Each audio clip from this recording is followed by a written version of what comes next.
नमस्कार आप सभी को। उम्मीद करता हूं आप सब बहुत अच्छे से होंगे और करंट अफेयर्स की आपकी कक्षा विधिवत नियमित चल रही होगी। ठीक है, आज विशेष रूप से जो हम बात करने वाले हैं, करंट अफेयर्स तो आपका चल ही रहा है, दूसरी तरफ प्रीवियस ईयर का है। प्रीवियस ईयर मुझे प्रारंभ करना है क्योंकि करंट अफेयर्स में थोड़ा सा चीज़ों को कलेक्ट करने में समय लग जाता है, इसलिए करंट अफेयर्स पे भी ज़्यादा फोकस है। लेकिन अब प्रयास है कि बिहार राज्य विशेष की भी चर्चा हम प्रारंभ करें। टेस्ट सीरीज भी आपका रहता है, टेस्ट सीरीज भी किया जा रहा है, कल आपका टेस्ट भी है, आपको पता है। तो सबसे पहले आज हम जो देखने वाले हैं वो आधुनिक भारत को हम क्विक रिवीजन की दृष्टि से देखने वाले हैं।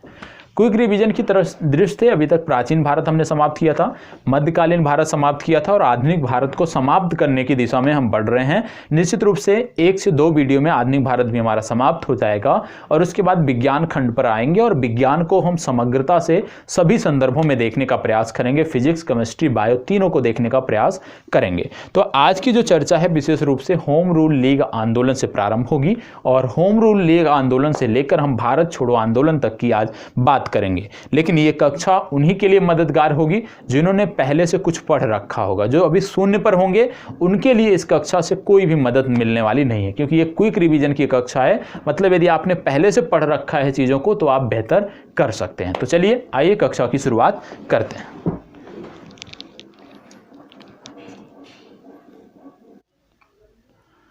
नमस्कार आप सभी को। आज की कक्षा में हम देखने वाले हैं होम रूल आंदोलन। यहाँ पे थोड़ा सा टाइपिंग में मिस्टेक है, होम रूल की होम रूल लिखा हुआ है। हम बात करने वाले हैं होम रूल आंदोलन की, ठीक है। और होम रूल आंदोलन जिसकी हम बात करने जा रहे हैं यह सभी परीक्षाओं के लिए महत्वपूर्ण है, ठीक है। कोई भी एक दिवसीय परीक्षा होती है, आप देखते हो आधुनिक भारत से संबंधित प्रश्न देखने को मिलते हैं। और जैसा कि पूर्व में आपको बताया कि ये जो सीरीज है ये क्विक रिवीजन सीरीज है, तो उसी के अंतर्गत आज हम भारत के संवैधानिक विकास तक की चीज़ें देखेंगे। मतलब आप कह सकते हो आधुनिक भारत का इतिहास होम रूल आंदोलन से, वो आज की इस कक्षा में हम समाप्त करेंगे। तो चलिए एक एक करके अब हम फैक्ट की बात करते हैं, एक एक करके चीज़ों को हम देखने का प्रयास करते हैं। यहाँ पे बोला गया है तिलक की होम रूल लीग। अब जब आपने पढ़ा होगा होम रूल लीग आंदोलन के बारे में तो 2 होम रूल लीग पढ़ा होगा आपने, दोनों की बात आती है, एक तिलक और एक एनी बेसेंट। तो यहाँ पे किसकी बात हो रही है? सबसे पहले तिलक की होम रूल लीग की बात यहाँ पे हो रही है। और आपको बता दें तिलक की होम रूल लीग की स्थापना कब हुई थी? अप्रैल 1916 में हुई थी। इसको याद रखना है, अप्रैल 1916 में सबसे पहले तिलक के होम रूल लीग की स्थापना हुई थी। इसकी प्रचार का माध्यम क्या था? इसके प्रचार का माध्यम था मराठा और केसरी। ये 2 आप कह सकते हो समाचार पत्र पत्रिकाएं थी जिनके माध्यम से तिलक के होम रूल लीग का प्रसार किया जाता था। याद रखना है, मराठा और केसरी, ये दोनों आपको याद रखने हैं। इसके बाद जब हम आगे बढ़ते हैं तो हम देखते हैं कि तिलक की होम रूल के जो प्रथम अध्यक्ष थे इनका नाम था जोसेफ बैप्टिस्टा, ठीक है। तो इनका भी नाम आपको याद रखना है, जोसेफ बैप्टिस्टा, इनका भी नाम आपको याद रखना है। फिर बात आती है सचिव की, तो आपको याद रखना है कि एन.सी. केलकर जो थे ये इसके सचिव थे। इनके कार्यक्षेत्र की यदि हम बात करें तो कर्नाटक, महाराष्ट्र, ठीक है, कर्नाटक का जो क्षेत्र था, जो महाराष्ट्र का क्षेत्र था, बंबई को छोड़कर मध्य प्रांत व बरार के क्षेत्र में इसका कार्य था। तो यहाँ पे लिखा है बंबई को छोड़कर मध्य प्रांत और बरार का जो क्षेत्र है उसमें भी इनका कार्य क्षेत्र था, ये आपको पता होना चाहिए। तो सबसे पहली बात, जब तिलक की होम रूल लीग के बारे में पढ़ते हैं तो सबसे पहले उसकी स्थापना कब हुई, क्योंकि कई बार पूछ लिया जाता है कि तिलक की होम रूल की स्थापना पहले हुई या एनी बेसेंट की होम रूल लीग की स्थापना पहले हुई। तो इसके लिए स्पष्ट होना चाहिए कि सबसे पहले अप्रैल माह में जो है वो तिलक ने होम रूल लीग की स्थापना की और उसके बाद आपको देखने को मिलता है 1916 में ही एनी बेसेंट द्वारा भी इस लीग की स्थापना की गई। इसके प्रथम अध्यक्ष याद रखना है जोसेफ बैप्टिस्टा, सचिव एन.सी. केलकर, और किस क्षेत्र में इसका विस्तार था यह पूछा जा सकता है। तो ये तो हो गया। दूसरा इसमें सबसे महत्वपूर्ण था कि किन समाचार पत्रों के माध्यम से इसका प्रचार प्रसार किया जाता था, उसके बारे में भी आपने देख लिया। अब यहाँ पे हम आगे बात करने वाले हैं एनी बेसेंट की होम रूल लीग के बारे में। जब आप बात करते हो एनी बेसेंट की होम रूल लीग की तो सबसे पहले आपको पता होना चाहिए, जहां अभी आपने देखा कि तिलक की होम रूल लीग की स्थापना जो है वो अप्रैल 1916 में हुई थी, वहीं पर एनी बेसेंट के जब हम होम रूल लीग की बात करते हैं तो एनी बेसेंट की होम रूल लीग की स्थापना सितंबर 1916 में हुई थी, ये आपको पता होना चाहिए। इसके बाद आपको देखने को मिलता है कि प्रचार का माध्यम क्या था इनके, तो इनके प्रचार का माध्यम था कॉमन बिल और न्यू इंडिया। ठीक है, कॉमन बिल और न्यू इंडिया के माध्यम से एनी बेसेंट के होम रूल लीग का प्रचार प्रसार किया जाता था। यदि आपसे पूछ लें तिलक के होम रूल लीग का प्रचार प्रसार किसके माध्यम से किया जाता था, तो आपने देखा था मराठा और केसरी। तो याद रखना है ये दोनों महत्वपूर्ण प्रश्न हैं, मराठा और केसरी। मतलब मराठा और केसरी के माध्यम से तिलक के होम रूल लीग का प्रसार और कॉमन बिल और न्यू इंडिया के माध्यम से एनी बेसेंट के होम रूल लीग का प्रसार होता था। तो यह बहुत ही स्पष्ट है, स्पष्ट रहना चाहिए। इसके बाद यदि हम बात करें आगे तो इनके जो सचिव थे प्रथम ये थे जॉर्ज अरुंडेल, इनका नाम आपको पता होना चाहिए। और इनके कार्य क्षेत्र की यदि हम बात करें तो देखने को मिलता है तिलक के होम रूल लीग के अंतर्गत आने वाले क्षेत्रों को छोड़कर देश के अन्य क्षेत्रों में, मतलब तिलक का जो होम रूल आंदोलन का विस्तार क्षेत्र था, प्रसार क्षेत्र था, जहां पे वो कार्य करते थे, उसको छोड़कर, उस क्षेत्र के अंतर्गत आने वाले क्षेत्रों को छोड़कर बाकी के अन्य देश के अन्य भागों में जो है वो एनी बेसेंट के होम रूल लीग का प्रसार था। तो दोनों के कार्य क्षेत्र आपको पता होना चाहिए। ठीक है, दोनों के किस समाचार पत्र के माध्यम से, किस पत्रिका के माध्यम से प्रचार प्रसार होता था ये पता होना चाहिए। किसके होम रूल लीग की स्थापना सबसे पहले की गई यह भी आपको स्पष्ट होना चाहिए। ठीक है, चलिए आगे बढ़ते हैं और आगे देख लेते हैं। देखो बहुत सारे लोग बोलेंगे कि इसमें स्पष्ट दिखाई नहीं दे रहा है। यदि स्पष्ट नहीं दिखाई दे रहा है तो यदि छोटा करने पे स्पष्ट दिखाई देता हो तो आप बताइएगा, मैं थोड़ा सा इसको साइज इसका कम कर दूंगा तो शायद आपको स्पष्ट दिखाई दे। मुझे लगता है कि तब भी चीज़ें उसी प्रकार रहेंगी, तो ऐसे ही देख लेते हैं। कोई बात नहीं, क्विक रिवीजन की क्लास है, पीडीएफ आपको मिल ही जाती है क्लास में, आप जानते हो। प्रत्येक कक्षा के साथ साथ इसका एक टेलीग्राम ग्रुप का लिंक होता है और उस लिंक के माध्यम से आपको पीडीएफ मिल जाती है। तो यहाँ पे बस आपको समझना है, सुनना है, बाकी के पीडीएफ के लिए आप वहाँ से जा सकते हो। ठीक है, चलिए आगे बढ़ते हैं। और स्पष्ट दिखाई भी दे रहा है, इतना भी दिक्कत नहीं है। अब यहाँ पे बात हो रही है कुछ चीज़ें, जैसे महत्वपूर्ण तथ्य क्या है इससे जुड़ा हुआ कि भारत में होम रूल आंदोलन को सर्वप्रथम एनी बेसेंट ने प्रारंभ किया था। ठीक है, यहाँ पे क्या बोला जा रहा है कि भारत में होम रूल आंदोलन को सर्वप्रथम किसने प्रारंभ किया था, सर्वप्रथम एनी बेसेंट ने प्रारंभ किया था। इसके बाद यदि आपसे पूछ लिया जाए कि होम रूल लीग की स्थापना सर्वप्रथम किसने किया, तो बाल गंगाधर तिलक ने किया। ये दोनों अलग अलग फैक्ट हैं, दोनों पता होना चाहिए। ठीक है, देखो यहाँ पे क्या हमें समस्या आएगी, यहाँ पे समस्या यह हमें, यदि हम ये नहीं फैक्ट देखते तो हमें ये पता होता कि जैसे तिलक ने सर्वप्रथम लीग की स्थापना की थी, ठीक है, तो हमें यही जानकारी रहती कि यदि तिलक ने सबसे पहले होम रूल लीग की स्थापना की है तो इसका मतलब है कि इस आंदोलन को सबसे पहले उनके द्वारा ही प्रारंभ किया गया है, जबकि ऐसा देखने को नहीं मिल रहा है। आंदोलन सबसे पहले किसने प्रारंभ किया, एनी बेसेंट ने प्रारंभ किया। आंदोलन तो एनी बेसेंट ने प्रारंभ किया, लेकिन लीग की स्थापना सबसे पहले किसने की, तिलक ने की। यह आपको पता होना चाहिए, दोनों फैक्ट आपको याद रखने हैं। ठीक है, आगे बढ़ते हैं। तो यहाँ पे फिर बात आती है कि होम रूल आंदोलन की व्याख्या 2 जनवरी 1914 को अपने पत्र कॉमन बिल में एनी बेसेंट ने किया था। ठीक है, तो यहाँ पे बताया गया है कि होम रूल की स्थापना का उद्देश्य, उसके बारे में कॉमन बिल में सर्वप्रथम बताया गया था। ठीक है, आगे बढ़ते हैं तो बात आती है महत्वपूर्ण तथ्य की, और ये जो महत्वपूर्ण तथ्य हैं इनके बारे में हम देख लेते हैं। यहाँ बोला गया है कि प्रथम विश्व युद्ध के दौरान होम रूल लीग आंदोलन भारत में काफी लोकप्रिय रहा था। एनी बेसेंट फेबियन आंदोलन की प्रस्तावक थी, यह भी याद रखना है। यदि आपसे पूछ लिया जाए कि इनमें से कौन फेबियन आंदोलन की प्रस्तावक थी, तो आपको याद रखना है कि एनी बेसेंट जो थी वो फेबियन आंदोलन की प्रस्तावक थी।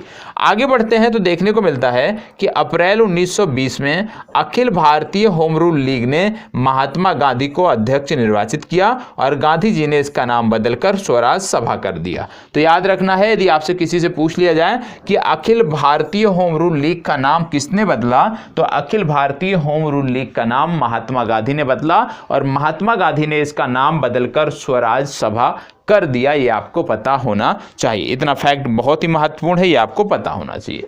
अब हम होम रूल लीग आंदोलन में जितनी चीज़ें थी उसको हमने देख लिया। अब हम आ गए हैं महात्मा गांधी पर, और महात्मा गांधी के प्रारंभिक जीवन के बारे में बात करेंगे। अक्सर महात्मा गांधी द्वारा विभिन्न क्षेत्रों में विभिन्न, आप कह सकते हो, जितने भी आश्रम स्थापित किए गए हैं उनके बारे में प्रश्न बनता है कि कौन सा जो आश्रम है वो पहले स्थापित किया गया, कौन सा सबसे बाद में किया गया, तो उसके बारे में भी हमें पता होना चाहिए। आइए एक एक करके देख लेते हैं। सबसे पहले आपको देखने को मिलता है कि महात्मा गांधी का जो जन्म था 2 अक्टूबर 1869 ईस्वी को हुआ था। जन्म स्थान क्या है? पोरबंदर, गुजरात में इनका जन्म हुआ था। इनकी पत्नी का नाम था कस्तूरबा गांधी, यहाँ पे पत्नी लिखा है, ये है पिता, और इनके पिता का नाम था करमचंद गांधी, ये आपको पता होना चाहिए। और करमचंद गांधी का ही एक उपनाम था जिसको बोलते थे कबा गांधी। ठीक है, अब गांधी जी के आरंभिक कार्यों की यदि हम बात करें कि गांधी जी ने क्या क्या कार्य किए हैं, तो सबसे पहले देखने को मिलता है कि 1894 ईस्वी में नटाल इंडियन कांग्रेस की स्थापना दक्षिण अफ्रीका में इनके द्वारा की गई। फिर इनके द्वारा टॉलेस्टाय फार्म की स्थापना की गई। ये भी आपको पता होगा कि टॉलेस्टाय फार्म की स्थापना भी महात्मा गांधी ने किया था, इसके बारे में भी आपको पता होगा। और आपको बता दें कि जब टॉलेस्टाय फार्म की स्थापना की गई उसी के बाद महात्मा गांधी ने एक अखबार भी निकाला दक्षिण अफ्रीका में जिसका नाम था इंडियन ओपिनियन, ये भी आपको पता होना चाहिए। 1904 ये वर्ष महत्वपूर्ण है, क्यों? क्योंकि इस दौरान फिनिक्स आश्रम की स्थापना की गई। कहाँ पर की गई? डरबन, दक्षिण अफ्रीका में। तो कई बार पूछा जाता है कि फिनिक्स आश्रम की स्थापना कब की गई, वर्ष याद रखना है 1904। कहाँ की गई यदि आपसे पूछ लिया जाए तो भी आपको याद रखना है कि फिनिक्स आश्रम की स्थापना दक्षिण अफ्रीका के डरबन शहर में की गई। इसके बाद 1915 का वर्ष आता है। 1915 में सत्याग्रह आश्रम की स्थापना की गई, और कहाँ पे की गई? अहमदाबाद की गई, ये भी आपको याद रखना है। सत्याग्रह आश्रम की स्थापना अहमदाबाद। तो याद रखना है गांधी जी ने टॉलेस्टाय फार्म की स्थापना की, गांधी जी ने फिनिक्स आश्रम की स्थापना की, गांधी जी ने सत्याग्रह आश्रम की स्थापना की। यदि सबसे पहले पूछ लिया जाए कौन सा किया, तो सबसे पहले आपको याद रखना है कि 1894 ईस्वी का जो घटनाक्रम है वो महत्वपूर्ण है। क्यों?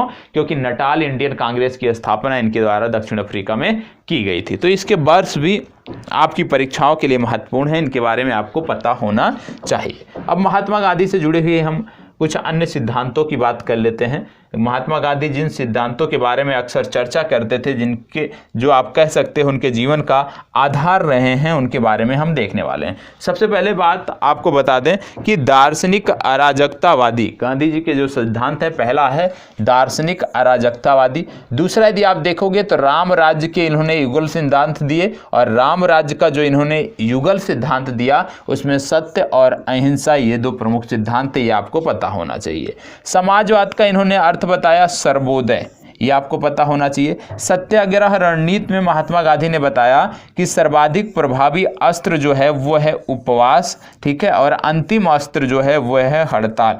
तो याद रखना है, यदि आपसे कभी पूछ लिया जाए कि इनमें से सर्वाधिक प्रभावी अस्त्र या इनमें से किस अस्त्र को महात्मा गांधी ने अंतिम अस्त्र कहा, तो अंतिम अस्त्र हड़ताल को कहा, और सबसे प्रभावी जो अस्त्र है उसको उपवास कहा। ये भी आपको पता होना चाहिए। इसके बाद यदि हम आगे बढ़ते हैं तो यहाँ पे बताया गया है सत्याग्रही का उद्देश्य। महात्मा गांधी के अनुसार जब हम किसी के खिलाफ सत्याग्रह करते हैं, किसी चीज के खिलाफ, तो उद्देश्य हमारा क्या होना चाहिए? हमारा उद्देश्य होना चाहिए कि हम सत्य को पराजित करना नहीं चाहते हैं, सत्य को पराजित नहीं करना है, बल्कि शत्रु का हृदय परिवर्तन करके उसे अपने अनुकूल बनाना है। कहने का मतलब है जो सत्याग्रह जब कोई भी व्यक्ति करता है तो सत्याग्रह कभी भी हिंसक नहीं होना चाहिए, क्योंकि यदि हिंसक होगा तो जिसके खिलाफ आप सत्याग्रह कर रहे हो कभी भी उसके दिल में अपने लिए हमदर्दी आप नहीं जुटा सकते हैं। तो गांधी जी का कहना था कि सत्याग्रह कभी शत्रु को पराजित करने के लिए नहीं है, बल्कि सत्याग्रह जो है इसका उद्देश्य है कि हम अगले व्यक्ति का, जिसके खिलाफ हम सत्याग्रह कर रहे हैं, उसका हृदय परिवर्तन हो, और हृदय परिवर्तन होने के बाद वो हमारी बातों को सुन सके, हमारी विचारों को जो हम मांग कर रहे हैं उसको हमारे पक्ष में दे सके। तो ये इनका था, ये आपको पता होना चाहिए। इनकी महात्मा गांधी की एक इच्छा भी थी, राज्य विहीन समाज की स्थापना। तो ये भी याद रखना है कि महात्मा गांधी की इच्छा थी राज्य विहीन समाज की स्थापना करना। और आपको पता होगा निष्क्रिय प्रतिरोध इन्होंने दक्षिण अफ्रीका में अपनाया, जिसको राजनीतिक अस्त्र की संज्ञा दी गई, ये भी आपको पता होना चाहिए। ठीक है, और यदि आपसे पूछ लिया जाए सत्याग्रह क्या है, जैसे आपने यहाँ पे देखा सत्याग्रही का उद्देश्य, तो महात्मा गांधी की नजरों में यदि आपसे पूछ लिया जाए सत्याग्रह क्या है, तो आपको पता होना चाहिए सत्याग्रह एक नैतिक शक्ति है। सत्याग्रह क्या है? सत्याग्रह एक नैतिक शक्ति है। और ये जो नैतिक शक्ति है ये आती क्यों है, क्यों आनी चाहिए? ये इसलिए आती है क्योंकि हम सत्य को मानकर किसी वस्तु के लिए आग्रह करते हैं। मतलब सच्चाई के साथ सच्चाई को स्वीकार कर हम जब किसी वस्तु के लिए आग्रह करते हैं तो उसको हम बोलते हैं सत्याग्रह। तो यहाँ पे याद रहना चाहिए कि सत्याग्रह क्या है? गांधी जी की नज़रों में एक नैतिक शक्ति है जिसको सत्य को आधार मानकर जो चीज़ें हम मांगते हैं। ठीक है, इसके साथ साथ गांधी जी से संबंधित कुछ महत्वपूर्ण तथ्य दिए हैं। जैसे यदि आपसे कभी पूछ लिया जाए कि महात्मा गांधी ने परिवार नियोजन के लिए कौन सा उपाय सुझाया, महात्मा गांधी ने परिवार नियोजन के लिए कौन सा उपाय सुझाया, तो आपको पता होगा कि महात्मा गांधी ने परिवार नियोजन हेतु जो सर्वोत्तम उपाय बताया वो बताया आत्मनियंत्रण। तो इसको याद रखना है, आत्मनियंत्रण को महात्मा गांधी ने परिवार नियोजन के लिए सबसे सशक्त आप कह सकते हो या सर्वोत्तम उपाय बताया, ये आपको पता होना चाहिए।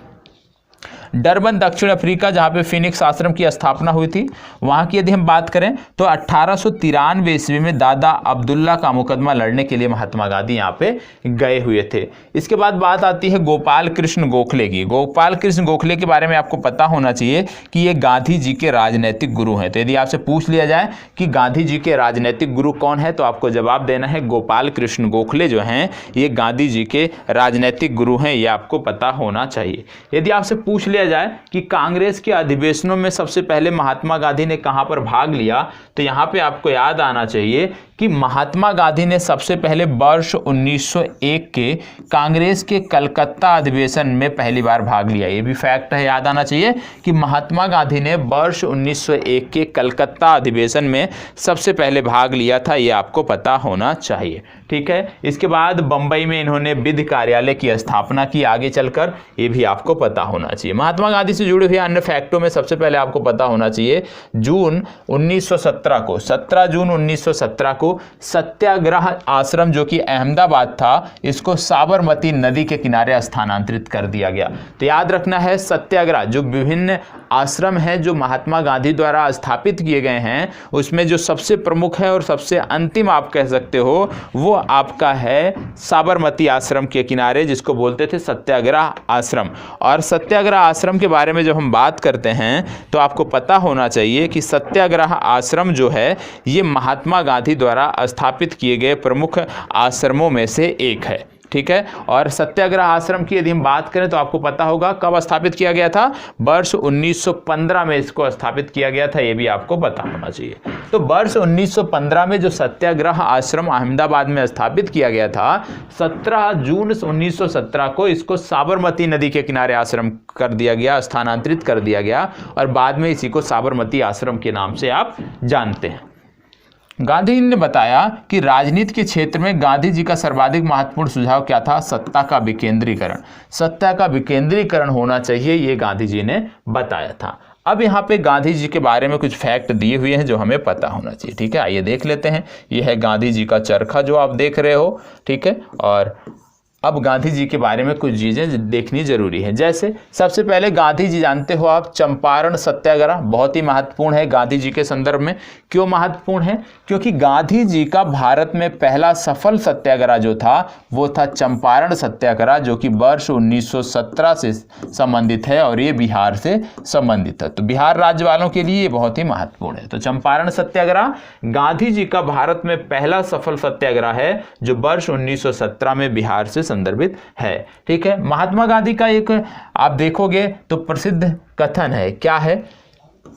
विदेशी वस्त्रों की बर्बादी ही उनके साथ सर्वोत्तम व्यवहार है। देसी वस्तुओं के उत्पादन तथा बिक्री को प्रोत्साहन देने हेतु। तो यहाँ पे गांधी जी ने का एक कथन ये भी याद रखना है कि विदेशी वस्त्रों की बर्बादी ही उनके साथ सर्वोत्तम व्यवहार है। ये कथन किसका है? ये कथन है महात्मा गांधी का, यह आपको पता होना चाहिए। और महात्मा गांधी का यही प्रयास था कि देसी वस्तुओं के प्रोत्साहन दिया जाए, देसी वस्तुओं को बाजार ज़्यादा से ज़्यादा मुहैया दिया जाए और उसका प्रोत्साहन किया जाए, लोगों को प्रोत्साहित किया जाए देसी बाजारों में बने हुए उत्पादों को लेने के लिए, जिससे कह सकते हो कि इसके साथ आप विदेशी वस्त्रों की तुलना कर सकें। इसमें आपको पता होगा महात्मा गांधी ने यह भी कहा था कि हरिजन सेवा मेरा जीवन श्वास है, इसलिए इसके बिना मैं एक क्षण भी जिंदा नहीं रह सकता। ये भी प्रसिद्ध कथन है, किसका है? महात्मा गांधी का। महात्मा गांधी ने कहा था हरिजन सेवा मेरा जीवन श्वास है, इसलिए इसके बिना मैं एक क्षण भी जिंदा नहीं रह सकता। आंदोलनों में यदि हम बात करें कि जहाँ पे महात्मा गांधी जुड़े रहे, तो किसान आंदोलनों में जुड़े रहे, विशेष रूप से चंपारण व खेड़ा में जुड़े रहे, और औद्योगिक मजदूरों का जो आंदोलन था अहमदाबाद, उससे भी जुड़े रहे। तो तीन प्रमुख आंदोलनों में इनका नाम लिया जाता है, चंपारण, खेड़ा और अहमदाबाद मिल मजदूर। इन तीन आंदोलनों में महात्मा गांधी का जुड़ाव कहीं ना कहीं रहा है। इसके बाद जब हम आगे बढ़ते हैं, गांधी जी के प्रेरणा स्रोत के बारे में देखते हैं, तो यहाँ से कुछ चीज़ें आपको पता होना चाहिए। जैसे गांधी जी के जो सिद्धांत हैं, तो गांधी जी के कुछ सिद्धांत ऐसे हैं जो दूसरों से गांधी जी ने प्रेरणा ली है। ठीक है, उनमें सबसे पहले यदि हम बात करें गांधी जी के सिद्धांतों में, तो सर्वोदय की अवधारणा के प्रतिपादन की प्रेरणा, सर्वोदय की अवधारणा के प्रतिपादन की प्रेरणा ये कहाँ से मिली महात्मा गांधी को? ये महात्मा गांधी को मिली जॉन रस्किन से। तो याद रखना है, महात्मा गांधी ने जॉन रस्किन से क्या प्रेरणा ली? सर्वोदय की अवधारणा के प्रतिपादन की प्रेरणा की जो सिद्धांत था, इसको जॉन रस्किन से लिया। थोरो से क्या सीखा महात्मा गांधी ने? से क्या प्रेरणा ली? इनसे प्रेरणा ली सविनय अवज्ञा और करबंदी की प्रेरणा कहाँ से ली महात्मा गांधी ने? थोरो से ली। इसके बाद पुनः बात आती है रस्किन की। रस्किन से क्या लिया महात्मा गांधी ने? और शारीरिक परिश्रम का आदर करना, शारीरिक परिश्रम का आदर करना, ये प्रेरणा कहाँ से मिली? रस्किन से मिली, यह भी आपको पता होना चाहिए। फिर इसके बाद बात आती है टॉलस्टॉय से। टॉलस्टॉय से महात्मा गांधी ने क्या सीखा? अहिंसक असहयोग का आधार। ये कहाँ से सीखा महात्मा गांधी ने? ये टॉलस्टॉय से सीखा। ये है आधार।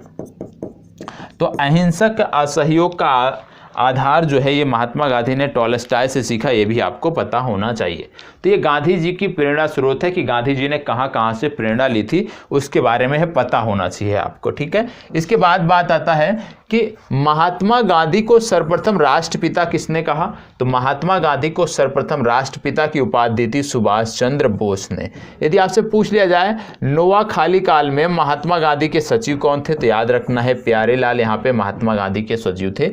अगला है, भारत के प्रति ब्रिटिश सरकार की नीति के विरोध में राय बहादुर की उपाधि किसने त्याग दी थी? जमनलाल बजाज ने राय बहादुर की उपाधि त्याग दी थी, ये भी आपको पता होना चाहिए। अगला है, चंपारण सत्याग्रह के दौरान गांधी जी को महात्मा की उपाधि किसने दी? रविंद्रनाथ टैगोर ने महात्मा की उपाधि दी। गांधी सेवा संघ के संस्थापक कौन थे? जमनलाल बजाज थे, और जमनलाल बजाज के बारे में आपको पता होना चाहिए कि राय बहादुर की उपाधि इन्होंने त्याग दिया था। गांधी जी ने कांग्रेस से इस्तीफा दिया था कब? वर्ष 1934 में दिया था, ये आपको पता होना चाहिए। गांधी जी की मृत्यु कब हुई? 30 जनवरी 1948 को गांधी जी की मृत्यु हुई, यह भी आपको पता होना चाहिए। तो ये चीज़ें हैं जो आपको जानकारी होनी चाहिए। अगला है किसान आंदोलन और किसान सभा। किसान आंदोलन और किसान सभा। अब इसमें सबसे पहले बात आती है यूपी किसान सभा की। यूपी किसान सभा की जो स्थापना थी, ये वर्ष 1918 में की गई थी। किसके द्वारा की गई थी? इंद्र नारायण द्विवेदी, गौरी शंकर मिश्र, मदन मोहन मालवीय, इन तीनों के द्वारा यूपी किसान सभा की स्थापना वर्ष 1918 में की गई थी। तो यदि आपसे पूछ लिया जाए कि यूपी किसान सभा की स्थापना कब की गई, तो आपको बताना है कि यूपी किसान सभा की स्थापना फरवरी 1918 में की गई, और इंद्र नारायण द्विवेदी, गौरी शंकर मिश्र, मदन मोहन मालवीय इसके संस्थापक सदस्यों में शामिल रहे, ये आपको पता होना चाहिए। ठीक है, इसके बाद बात आगे आती है बाबा रामचंद्र की। बाबा रामचंद्र के बारे में आप अक्सर सुनते होंगे।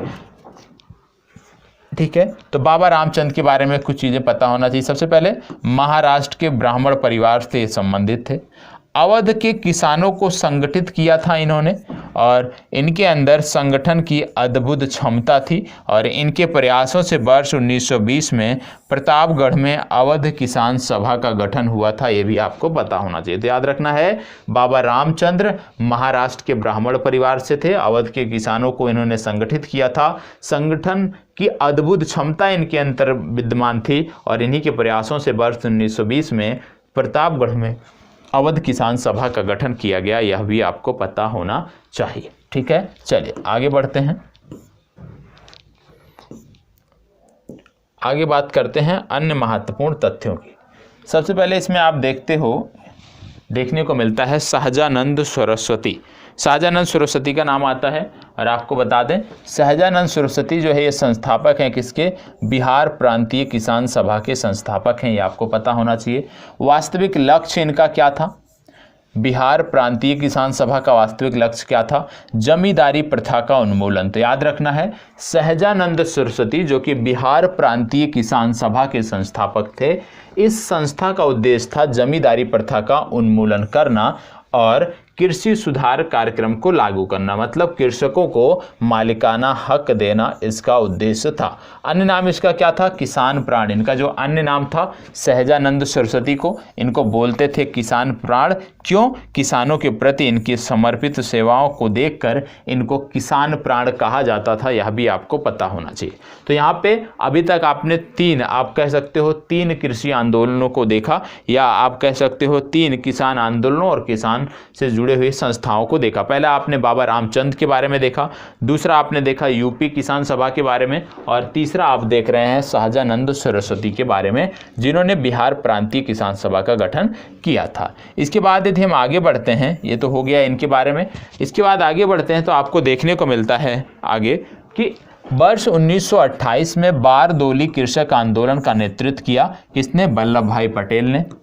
बारदोली आंदोलन में सफलता के कारण पटेल को सरदार की उपाधि किसने प्रदान की?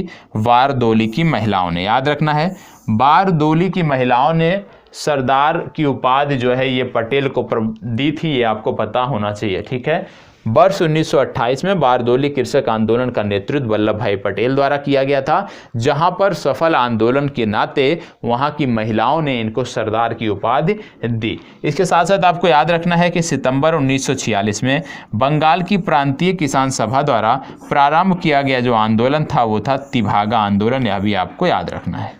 तिभागा आंदोलन क्या था? बंगाल की प्रांतीय किसान सभा द्वारा प्रारंभ किया गया आंदोलन था। आगे यदि हम बात करें तो बंगाल के तिभागा किसान आंदोलन की मांग क्या थी? जमींदारों की हिस्सेदारी को फसल के आधे भाग से कम करके 1/3 करना। तो याद रखना है, यदि आपसे पूछ लिया जाए तिभागा आंदोलन कहाँ से संबंधित है, तो आप बताओगे कि तिभागा आंदोलन जो है ये पश्चिम बंगाल से संबंधित है। क्यों किया गया था तिभागा आंदोलन? इसलिए किया गया था क्योंकि जमींदारों की यहाँ पे हिस्सेदारी जो थी वो फसल के आधे भाग से कम करके 1/3 करने के लिए की गई थी। यही इसकी मांग थी। तो तिभागा आंदोलन आपको पता होना चाहिए, भूलना नहीं है इसको। ठीक है, आगे क्या है? भूदान आंदोलन किसने प्रारंभ किया था? तो विनोबा भावे द्वारा प्रारंभ किया गया था। अब यहाँ पे दो आप कह सकते हो एक आंदोलन और एक प्रमुख संस्था आपको देखने को मिल रही है, इनके बारे में पता होना चाहिए। सबसे पहले अखिल भारतीय किसान कांग्रेस के बारे में हम देख लेते हैं। अखिल भारतीय किसान कांग्रेस की यदि हम बात करें तो इसकी जो स्थापना हुई थी, ये स्थापना थी वर्ष 1936 में। ठीक है, इसके प्रथम अध्यक्ष थे स्वामी सहजानंद, इनका नाम आपको पता होना चाहिए, और इसका पहला जो सम्मेलन था वो लखनऊ में हुआ था, ये आपको पता होना चाहिए। इसके जो महासचिव थे प्रथम सत्र के, उनका नाम था NG रंगा। NG रंगा इसके महासचिव थे। दूसरा सत्र इसका फैजपुर में हुआ, जिसकी अध्यक्षता NG रंगा ने किया, ये आपको पता होना चाहिए। तो अखिल भारतीय किसान कांग्रेस का पहला जो सत्र था उसका आयोजन लखनऊ में हुआ, स्वामी सहजानंद इसके अध्यक्ष थे। दूसरा आयोजन इनका जो है वो हुआ फैजपुर में, और इसके अध्यक्ष थे NG रंगा, ये आपको पता होना चाहिए। और बाद में इसी का नाम परिवर्तन करके अखिल भारतीय किसान सभा कर दिया गया, ये आपको पता होना चाहिए। ठीक है, अब बात आती है एका आंदोलन की। एका आंदोलन क्या था? सबसे पहली बात आपको बता दें कि एका आंदोलन के विरोध का मुख्य बिंदु क्या था? उपज के रूप में लगान वसूलने की प्रथा। जो उपज के रूप में लगान वसूलने की प्रथा थी, यही विरोध का प्रमुख कारण था। दूसरा, 50% से अधिक लगान वसूली। मतलब एका जो आंदोलन था, एका आंदोलन का कहीं ना कहीं पनपने का जो कारण था वो था लगान से जुड़ा हुआ, लगान वसूलने की जो उस समय प्रथा थी। ठीक है। दूसरा, 50% से ज़्यादा लगान वसूला जाता था, यही इसका मुख्य कारण था। गतिविधि के मुख्य केंद्र यदि हम बात करें तो हरदोई हो गया, बाराबंकी हो गया, बहराइच हो गया, सीतापुर, ये इसके प्रमुख केंद्र थे। नेतृत्व किसने किया? पिछड़ी जाति के मदारी पासी द्वारा इसका नेतृत्व किया गया, ये आपको पता होना चाहिए। मुख्य शिकायत इनकी क्या थी? जमींदारों द्वारा लगान में बढ़ोतरी। ठीक है। तो एका आंदोलन क्यों किया गया था? एका आंदोलन इसलिए किया गया था क्योंकि उस समय जमींदार जो थे वो 50% से ज़्यादा कर लेते थे। आप कह सकते हो कि ज़्यादा लगान वसूल करते थे। दूसरा, जो लगान का ज़्यादातर हिस्सा था वो उपज के रूप में लिया जाता था, इसलिए इसका विरोध था। ठीक है। तो ये तो बात हो गई एका आंदोलन की। आगे बढ़ते हैं और आगे देखते हैं ट्रेड यूनियन एवं साम्यवादी दल के बारे में। ठीक है। अब ट्रेड यूनियन और साम्यवादी दल के बारे में हम बात करने वाले हैं। सबसे पहली बात, यहाँ पे बात हो रही है मद्रास मजदूर संघ की। किसकी बात हो रही है? मद्रास मजदूर संघ की बात हो रही है। मद्रास मजदूर संघ की यदि हम बात करें तो इसके संस्थापक थे बीपी वाडिया। इसकी स्थापना हुई थी वर्ष 1918 में। भारत का पहला आधुनिक मजदूर संघ संगठन था ये। तो याद रखना है, भारत का पहला आधुनिक मजदूर संघ संगठन कौन सा था? मद्रास मजदूर संघ। इसके बारे में आपको पता होना चाहिए। बीपी वाडिया द्वारा इसकी स्थापना की गई थी। इनका भी नाम आपको याद रखना है।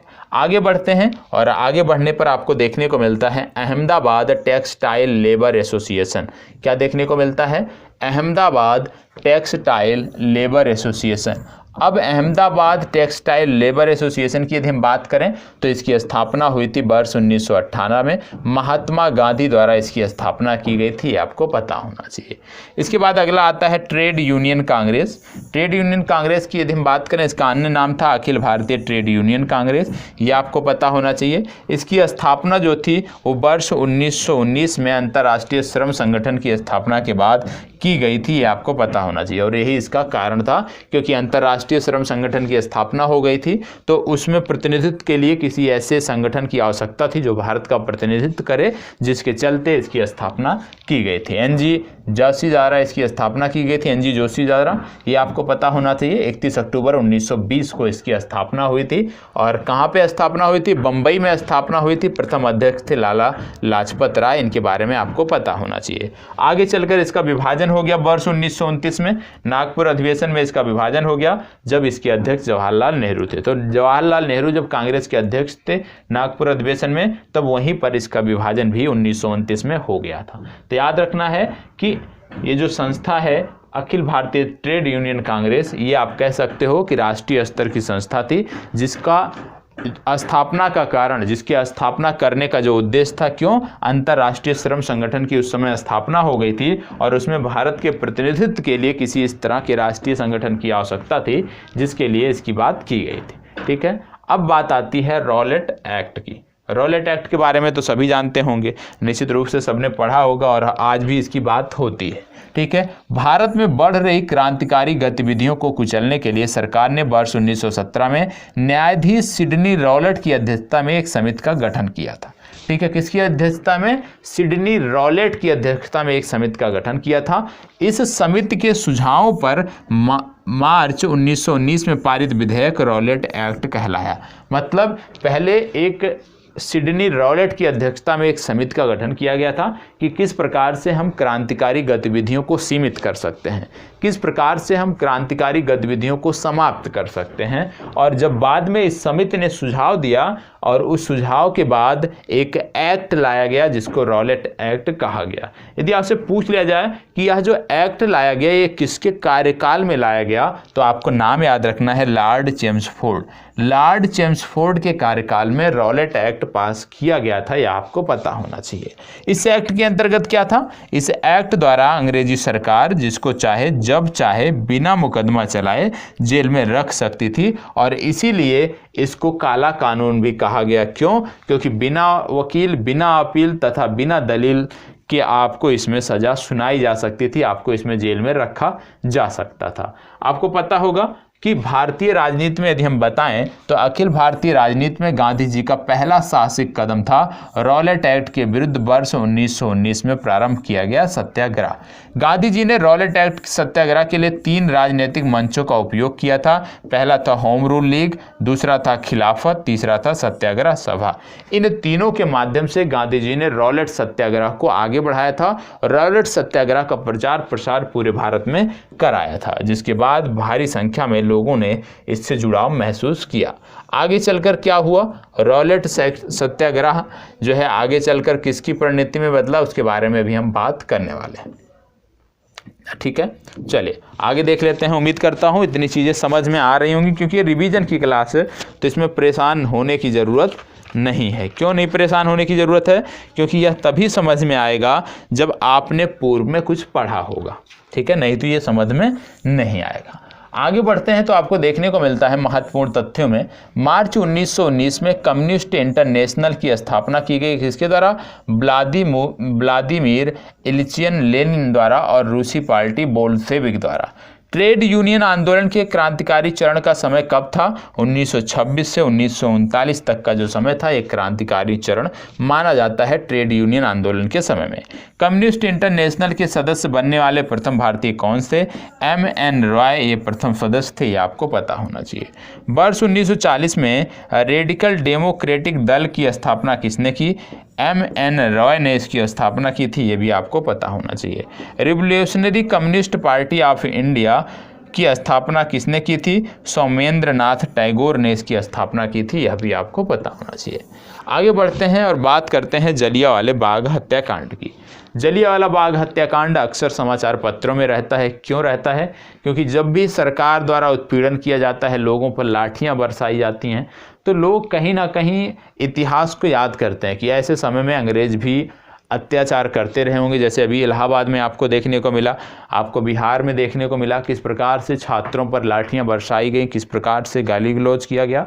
तो कहीं ना कहीं ये सारी चीज़ें जो हैं ये याद दिलाती हैं किस चीज़ की, कि इसी तरह से शायद अंग्रेज भी भारत पर अत्याचार करते रहेंगे। क्योंकि यदि आप किसी जो उसमें भाग ले रहा है, ठीक है, जो दोषी है उस पर आप कार्रवाई करें, लेकिन जो शांतिपूर्वक ढंग से अपने हॉस्टल में पढ़ाई कर रहा है, अपने रूम में पढ़ाई कर रहा है, उस पे जाकर आप बर्बरतापूर्वक लाठियां बरसाते हैं, तो कहीं ना कहीं यह अनुचित है। इससे पहले भी मामला 2017 में भी आया था, 2017-18 में इलाहाबाद से ही आया था, जहाँ पे इलाहाबाद से नहीं था, वो किसी विश्वविद्यालय का था, जहाँ पे बच्चे लाइब्रेरी में पढ़ रहे थे और पुलिस वालों ने एकाएक पहुंचकर चारों तरफ से घेर कर पीटना शुरू कर दिया था। तो कहीं ना कहीं ये जो पुलिस की बर्बरता है ये अब रुकनी चाहिए, इसके खिलाफ आवाज़ उठनी चाहिए, ये रुकनी चाहिए, क्योंकि ये उचित नहीं है। यदि आप स्वतंत्र भारत में रह रहे हैं तो आपको अपनी मांगों को शांतिपूर्वक ढंग से कहने का, रखने का पूरा अधिकार है। और कोई भी प्रशासन या कोई भी सत्ताधीश इस तरह के जो अहिंसक आप कह सकते हो आंदोलन हैं, अहिंसक सत्याग्रह हैं, उनको कोई भी इस तरह से बर्बरतापूर्वक जबरन, ठीक है, उनको हटा नहीं सकता है, उनको समाप्त नहीं कर सकता। तो कहीं ना कहीं चीज़ें गलत हो रही हैं, और ये गलत इसलिए है क्योंकि लोगों की चुप्पी है, कोई बोलना नहीं चाहता। बोलना क्यों नहीं चाहता, क्योंकि हम लोग जाति और धर्म में बटे हुए हैं। जब भी आप छात्र आंदोलन की बात करते होंगे तो छात्र आंदोलन कभी भी राष्ट्रव्यापी नहीं हो पाता है। राष्ट्रव्यापी क्यों नहीं हो पाता है, क्योंकि जो छात्र है, जो युवा वर्ग है, वो कहीं ना कहीं बटा हुआ है, भागों में, कई भागों में बटा है। कोई जाति के आधार पर बटा हुआ है, कोई धर्म देखने लगता है इन सब चीज़ों में। तो कहीं ना कहीं जब तक छात्र एकजुट नहीं होगा, जब तक छात्र जाति और धर्म से आगे बढ़कर अपने हितों के लिए बात नहीं करेगा, अपने हितों को नहीं सोचेगा, इस तरह के जो आंदोलन है वो दबाते ही दिए जाएंगे। उसमें किसी भी प्रकार का आपको संदेह नहीं होना चाहिए, ठीक है, क्योंकि सरकार कभी भी आवाज़ उठाने नहीं देगी।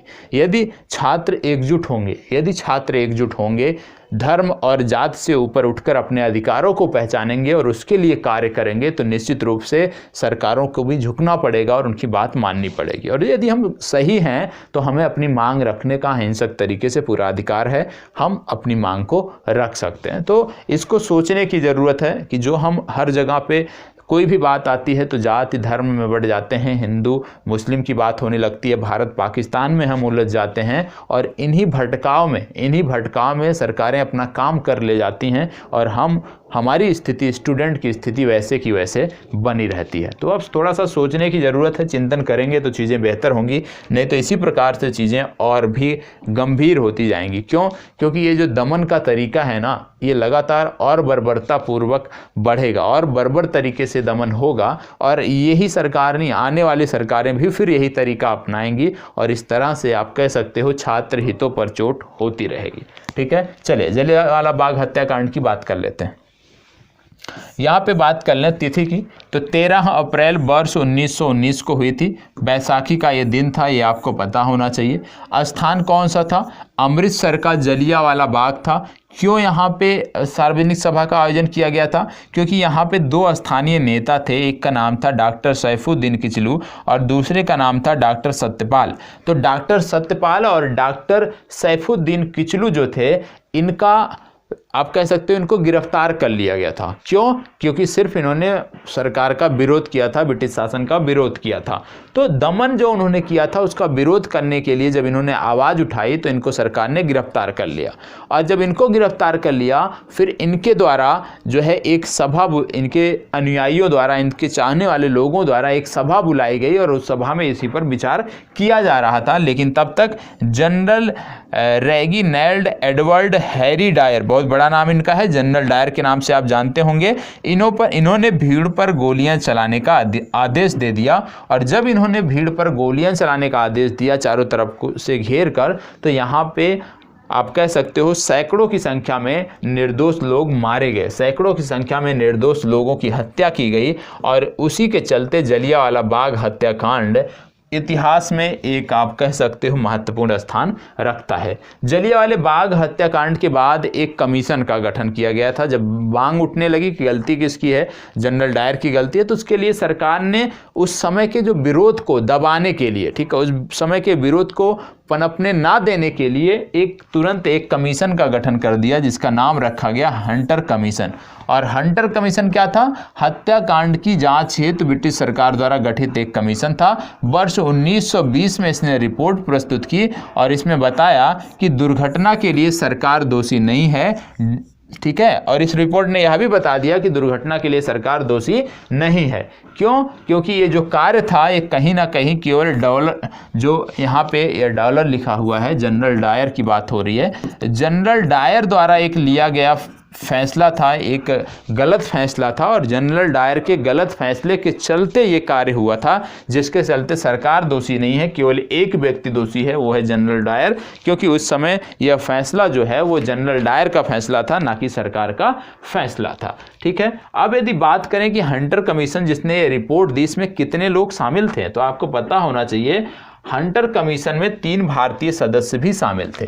हंटर कमीशन में 3 भारतीय कौन कौन से थे? पहले थे C.H. सीतलवाड़, ये आपको पता होना चाहिए, ठीक है। दूसरे थे पंडित जगत नारायण, इनका आपको नाम पता होना चाहिए, आप नोट कर सकते हैं, ठीक है। तीसरे थे सुल्तान अहमद खान।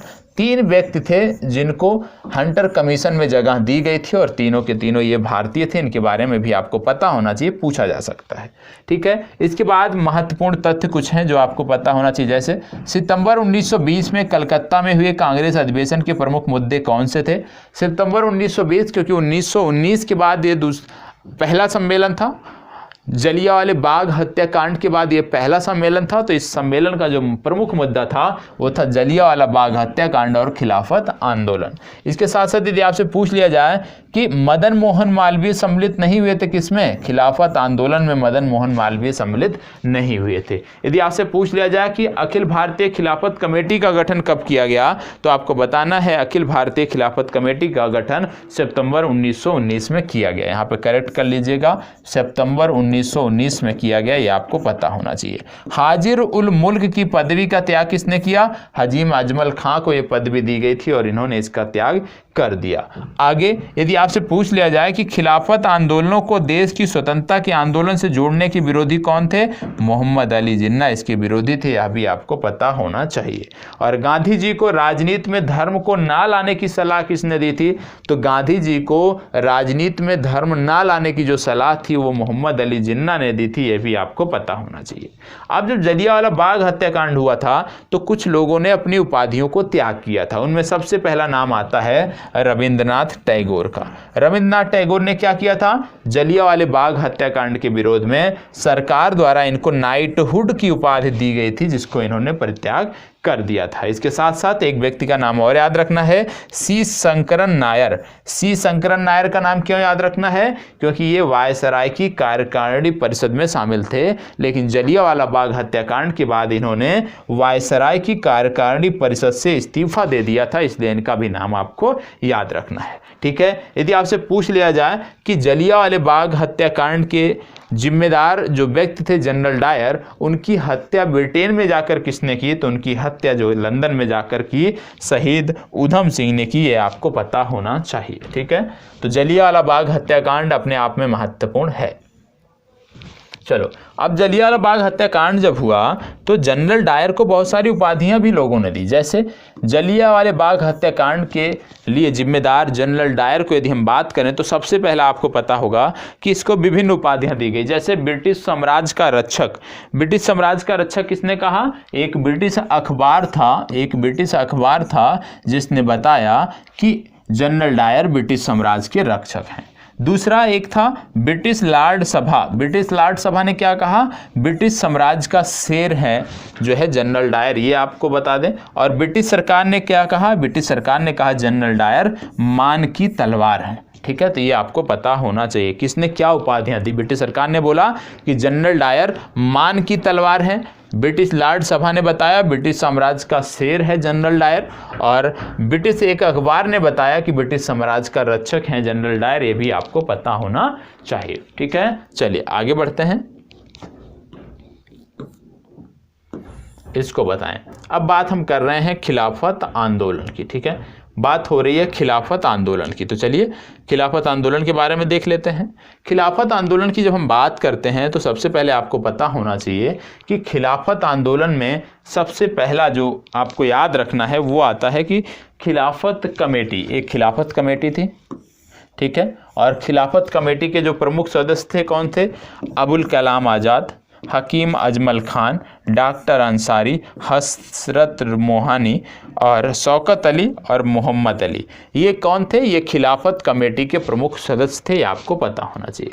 खिलाफत कमेटी की यदि हम बात करें तो शौकत अली और मोहम्मद अली का नाम आपको प्रमुख रूप से याद रखना है।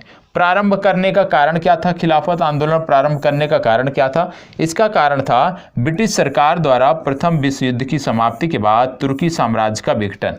ब्रिटिश सरकार ने प्रथम विश्व युद्ध समाप्त होने के बाद जो तुर्की खलीफा था, तुर्की जो साम्राज्य था, उसका विभाजन कर दिया था, विघटन कर दिया था, ये आपको पता होना चाहिए।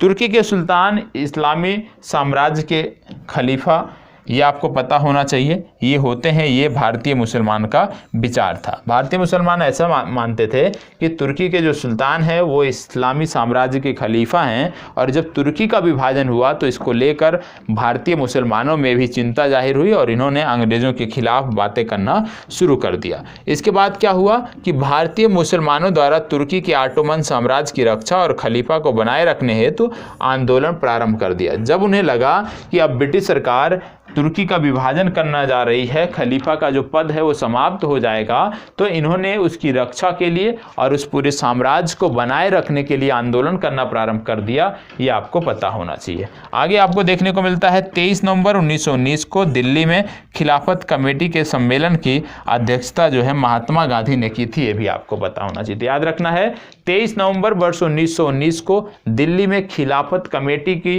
एक बैठक हुई थी जिसकी अध्यक्षता महात्मा गांधी ने की थी। तो खिलाफत आंदोलन का यदि हम पूछ लें कि उसके प्रारंभ होने का कारण क्या था, प्रमुख कारण, तो इसका प्रमुख कारण वही था कि किस प्रकार से प्रथम विश्व युद्ध समाप्त हुआ था और इसके बाद ब्रिटिश सरकार जो थी वो तुर्की का जो विभाजन करना चाहती थी, ऑटोमन साम्राज्य का विभाजन करना चाहती थी, और इससे खलीफा का जो पद था वो भी समाप्त हो जाता, जिसको लेकर भारतीय मुसलमानों में चिंता थी। और इसी को लेकर उन्हीं ऑटोमन साम्राज्य को सुरक्षित रखने के लिए, खलीफा के पद को बनाए रखने के लिए इन्होंने यह एक नया संगठन बनाया था। आगे बढ़ते हैं। आगे आपको देखने को मिलता है असहयोग आंदोलन। ठीक है, खिलाफत के बाद अगला प्रमुख आ जाता है असहयोग। ठीक है, अब असहयोग आंदोलन की बात हो रही है, तो आइए देख लेते हैं असहयोग आंदोलन में कुछ चीज़ों को। असहयोग आंदोलन सबको पता होगा। सबसे पहली बात असहयोग आंदोलन में आती है प्रारंभ तिथि। तो असहयोग आंदोलन 1 अगस्त 1920 को महात्मा गांधी द्वारा प्रारंभ किया गया था। कब किया गया था? 1 अगस्त 1920 को महात्मा गांधी द्वारा प्रारंभ किया गया था। ठीक है, अब महात्मा गांधी ने प्रारंभ किया था, तो आपको बता दें इसमें कुछ चीज़ें और पता होना चाहिए, जैसे कि कहाँ से। सबसे पहली बात, कांग्रेस के 2 अधिवेशन हुए थे। एक अधिवेशन था विशेष, जो कि कलकत्ता में हुआ था, और जो वार्षिक अधिवेशन था ये हुआ था नागपुर में। ठीक है, तो कांग्रेस के जो दोनों अधिवेशन थे, जो विशेष अधिवेशन हुआ वर्ष 1920 में सितंबर में, और जो दूसरा 1920 में दिसंबर में हुआ, इन दोनों अधिवेशनों में असहयोग के प्रस्ताव को पारित किया गया। ठीक है, ये जो विशेष वाला अधिवेशन था जो कलकत्ता में हुआ था, 1 मिनट दीजिएगा समय, माइक गिर गया है।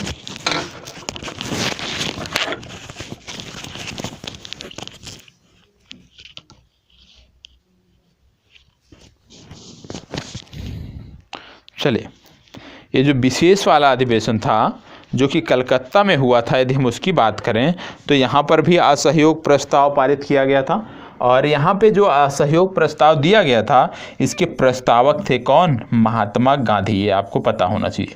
तो याद रखना है, कांग्रेस के विशेष अधिवेशन कलकत्ता में जो सितंबर 1920 में हुआ था, वहाँ पर असहयोग प्रस्ताव को प्रस्तावित किया था किसने? महात्मा गांधी ने। और इसके विरोध किसने किया था? CR दास ने वर्तमान समय में इसका विरोध उस समय किया था। लेकिन जो वार्षिक अधिवेशन हुआ नागपुर में दिसंबर 1920 में जो अधिवेशन हुआ, यहाँ पर असहयोग प्रस्ताव जो था वो CR दास द्वारा प्रस्तावित किया गया था। मतलब हालांकि CR दास ने पहले सितंबर माह में इसका विरोध किया था, लेकिन 1920 के दिसंबर माह में खुद इन्होंने इस प्रस्ताव को पेश किया था। ये आपको पता होना चाहिए। तो याद रखना है, कांग्रेस का जो अधिवेशन था वार्षिक और विशेष, इन दोनों में कांग्रेस के अधिवेशनों में असहयोग का प्रस्ताव पारित किया गया था। आगे बात करते हैं इसकी सफलताओं के बारे में। तो आपको देखने को मिलता है, जनता के मन से ब्रिटिश शक्ति का भय हट गया। इस आंदोलन का इस तरह से प्रसार हुआ, लोग इस तरह से इससे जुड़े कि जनता में अंग्रेजों के जो जुर्म का डर था वो धीरे धीरे समाप्त हो गया, ब्रिटिश शक्ति का भय हट गया। पहली बार देश की जनता संगठित हुई। यहाँ पे देखने को मिलता है कि असहयोग आंदोलन के दौरान देश की जनता संगठित हुई, जनता को आधुनिक राजनीति से परिचित कराया गया और जनता में आज़ादी की भूख भी जगाई गई। कहने का मतलब है, असहयोग आंदोलन के माध्यम से जहाँ सभी वर्गों को जोड़ा गया, पूरे भारत में इसका प्रसार किया गया, लोग इससे जुड़े और इससे ब्रिटिश शासन का जो डर था लोगों में, वो डर समाप्त हुआ। और डर समाप्त होने के कारण जनता में आज़ादी की भूख जगी। और उसके बाद क्या देखने को मिलता है कि उसके बाद एक कांड हो गया जिसको बोलते हैं चौरी चौरा कांड। चौरी चौरा कांड हुआ 4 फरवरी 1922 को गोरखपुर जिले में हुआ। चौरी चौरा नामक स्थान पे हुआ, गोरखपुर उत्तर प्रदेश में पड़ता है। यहाँ पे क्या हुआ कि एक भीड़ ने, पहले भीड़ पर पुलिस ने लाठियां भाजी थी, बाद में क्या किया, उसी आक्रोशित भीड़ ने थाने पर जो सिपाही थे उनको बंद करके वहां पे आग लगा दी और यहाँ पे बहुत सारे पुलिसकर्मी मारे गए। और 12 फरवरी 1922 को आंदोलन स्थगित करने का निर्णय लिया। फिर महात्मा गांधी ने इसको स्थगित कर दिया। क्यों? क्योंकि अब ये क्या था, हिंसक हो गया था। और महात्मा गांधी का प्रयास क्या था, आंदोलन अहिंसक हो। तो आंदोलन हिंसक होने के नाते महात्मा गांधी ने इसका परित्याग कर दिया था, इसको स्थगित करने के बाद कर दी थी। ये आपको पता होना चाहिए। ये तो हो गया असहयोग के बारे में। अब असहयोग के बारे में यदि हम उसके बाद के महत्वपूर्ण तथ्यों की बात करें तो यहाँ पे 2 चीज़ और देख लीजिएगा कि उपाधियों का त्याग किसने किया। महात्मा गांधी ने यहाँ पे कैसर-ए-हिंद की उपाधि त्याग दी और राय बहादुर की उपाधि जमनलाल बजाज ने त्यागी थी, आपको पता होना चाहिए। महत्वपूर्ण तथ्यों की बात आती है। महत्वपूर्ण तथ्यों में यदि हम बात करें तो जो ये असहयोग आंदोलन था, इसको बहुत सारे लोगों ने बहुत कुछ कहा था। जैसे डॉक्टर मुंजे द्वारा गांधी जी के खिलाफ निंदा प्रस्ताव लाया गया, ठीक है। असहयोग आंदोलन के चलते डॉक्टर मुंजे द्वारा गांधी जी के खिलाफ निंदा प्रस्ताव लाया गया। दूसरा याद रखना है, रविंद्रनाथ टैगोर ने कहा था विदेशी वस्तुओं को जलाना अविवेकी या निष्ठुर बर्बादी है। मतलब रविंद्रनाथ टैगोर इस आंदोलन से खुश नहीं थे, ठीक है। इसके बाद वर्ष 1921 में आपको देखने को मिलता है कि काशी विद्यापीठ की स्थापना की गई बनारस में। 1920 में देखने को मिलता है गुजरात विद्यापीठ की स्थापना अहमदाबाद में की गई। 1920 में ही जामिया मिलिया की स्थापना की गई अलीगढ़ में, जिसको दिल्ली ट्रांसफ़र कर दिया गया, स्थानांतरित कर दिया गया। और वर्ष 1916 में बनारस हिंदू विश्वविद्यालय की स्थापना की गई। तो यदि आपसे पूछ लिया जाए कि बनारस हिंदू विश्वविद्यालय और काशी विद्यापीठ की स्थापना में किसकी पहले हुई, तो सबसे पहले 1916 में बनारस हिंदू विश्वविद्यालय की, बाद में काशी की हुई थी, आपको पता होना चाहिए।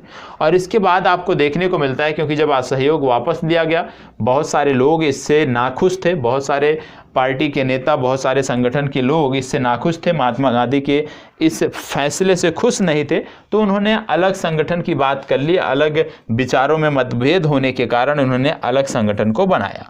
और आज आप देखने को मिलता है कि स्वराज पार्टी का गठन वर्ष 1923 में किया गया।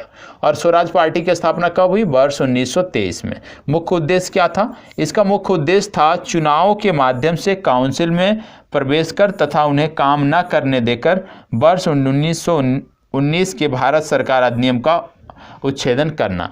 मुख्य रूप से इसका था, कुछ लोग ऐसे थे कांग्रेस पार्टी में उस समय जो चाहते थे कि जो स्थानीय प्रांतीय चुनाव आ रहे हैं उसमें भाग लिए जाएं, लेकिन कुछ लोग उससे सहमत नहीं थे। तो जो लोग सहमत थे वो तो वहीं पे रह गए कांग्रेस में, जो लोग सहमत नहीं थे उन्होंने एक अलग पार्टी बना ली, जिसको आप स्वराज पार्टी के नाम से जानते हो। और इनका उद्देश्य था कि मुख्य रूप से काउंसिलों में प्रवेश करना है और काउंसिलों में प्रवेश करके इसके बाद अपनी बातों को मनवाना है, अपने अधिकारों के लिए प्रयास करना है। तो स्वराज पार्टी की संस्थापक सदस्यों में यदि हम बात करें तो CR दास का प्रमुख नाम आता है और मोतीलाल नेहरू। तो CR दास और मोतीलाल नेहरू ने स्वराज पार्टी का गठन किया था। इनके अन्य प्रमुख नेताओं में श्रीनिवास अयंगर भी प्रमुख थे, ये आपको पता होना चाहिए। महत्वपूर्ण उपलब्धि क्या रही कि वर्ष 1925 में विट्ठल भाई पटेल सेंट्रल लेजिस्लेटिव असेंबली के अध्यक्ष चुने गए, ये इनकी महत्वपूर्ण उपलब्धि थी। इसके बाद दो नाम आपको देखने को मिलता है, एक देखने को मिलता है चित्तरंजन दास, एक देखने को मिलता है मोतीलाल नेहरू।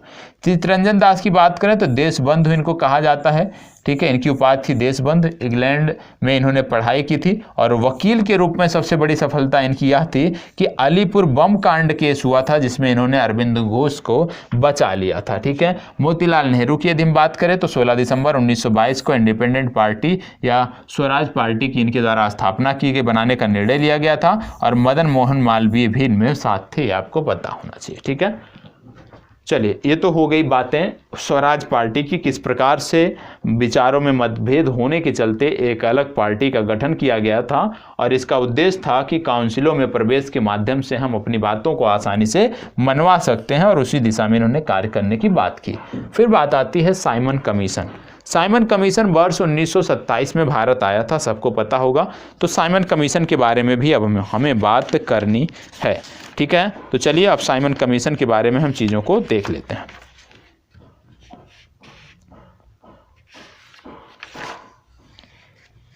चलिए 1 मिनट का समय दीजिएगा।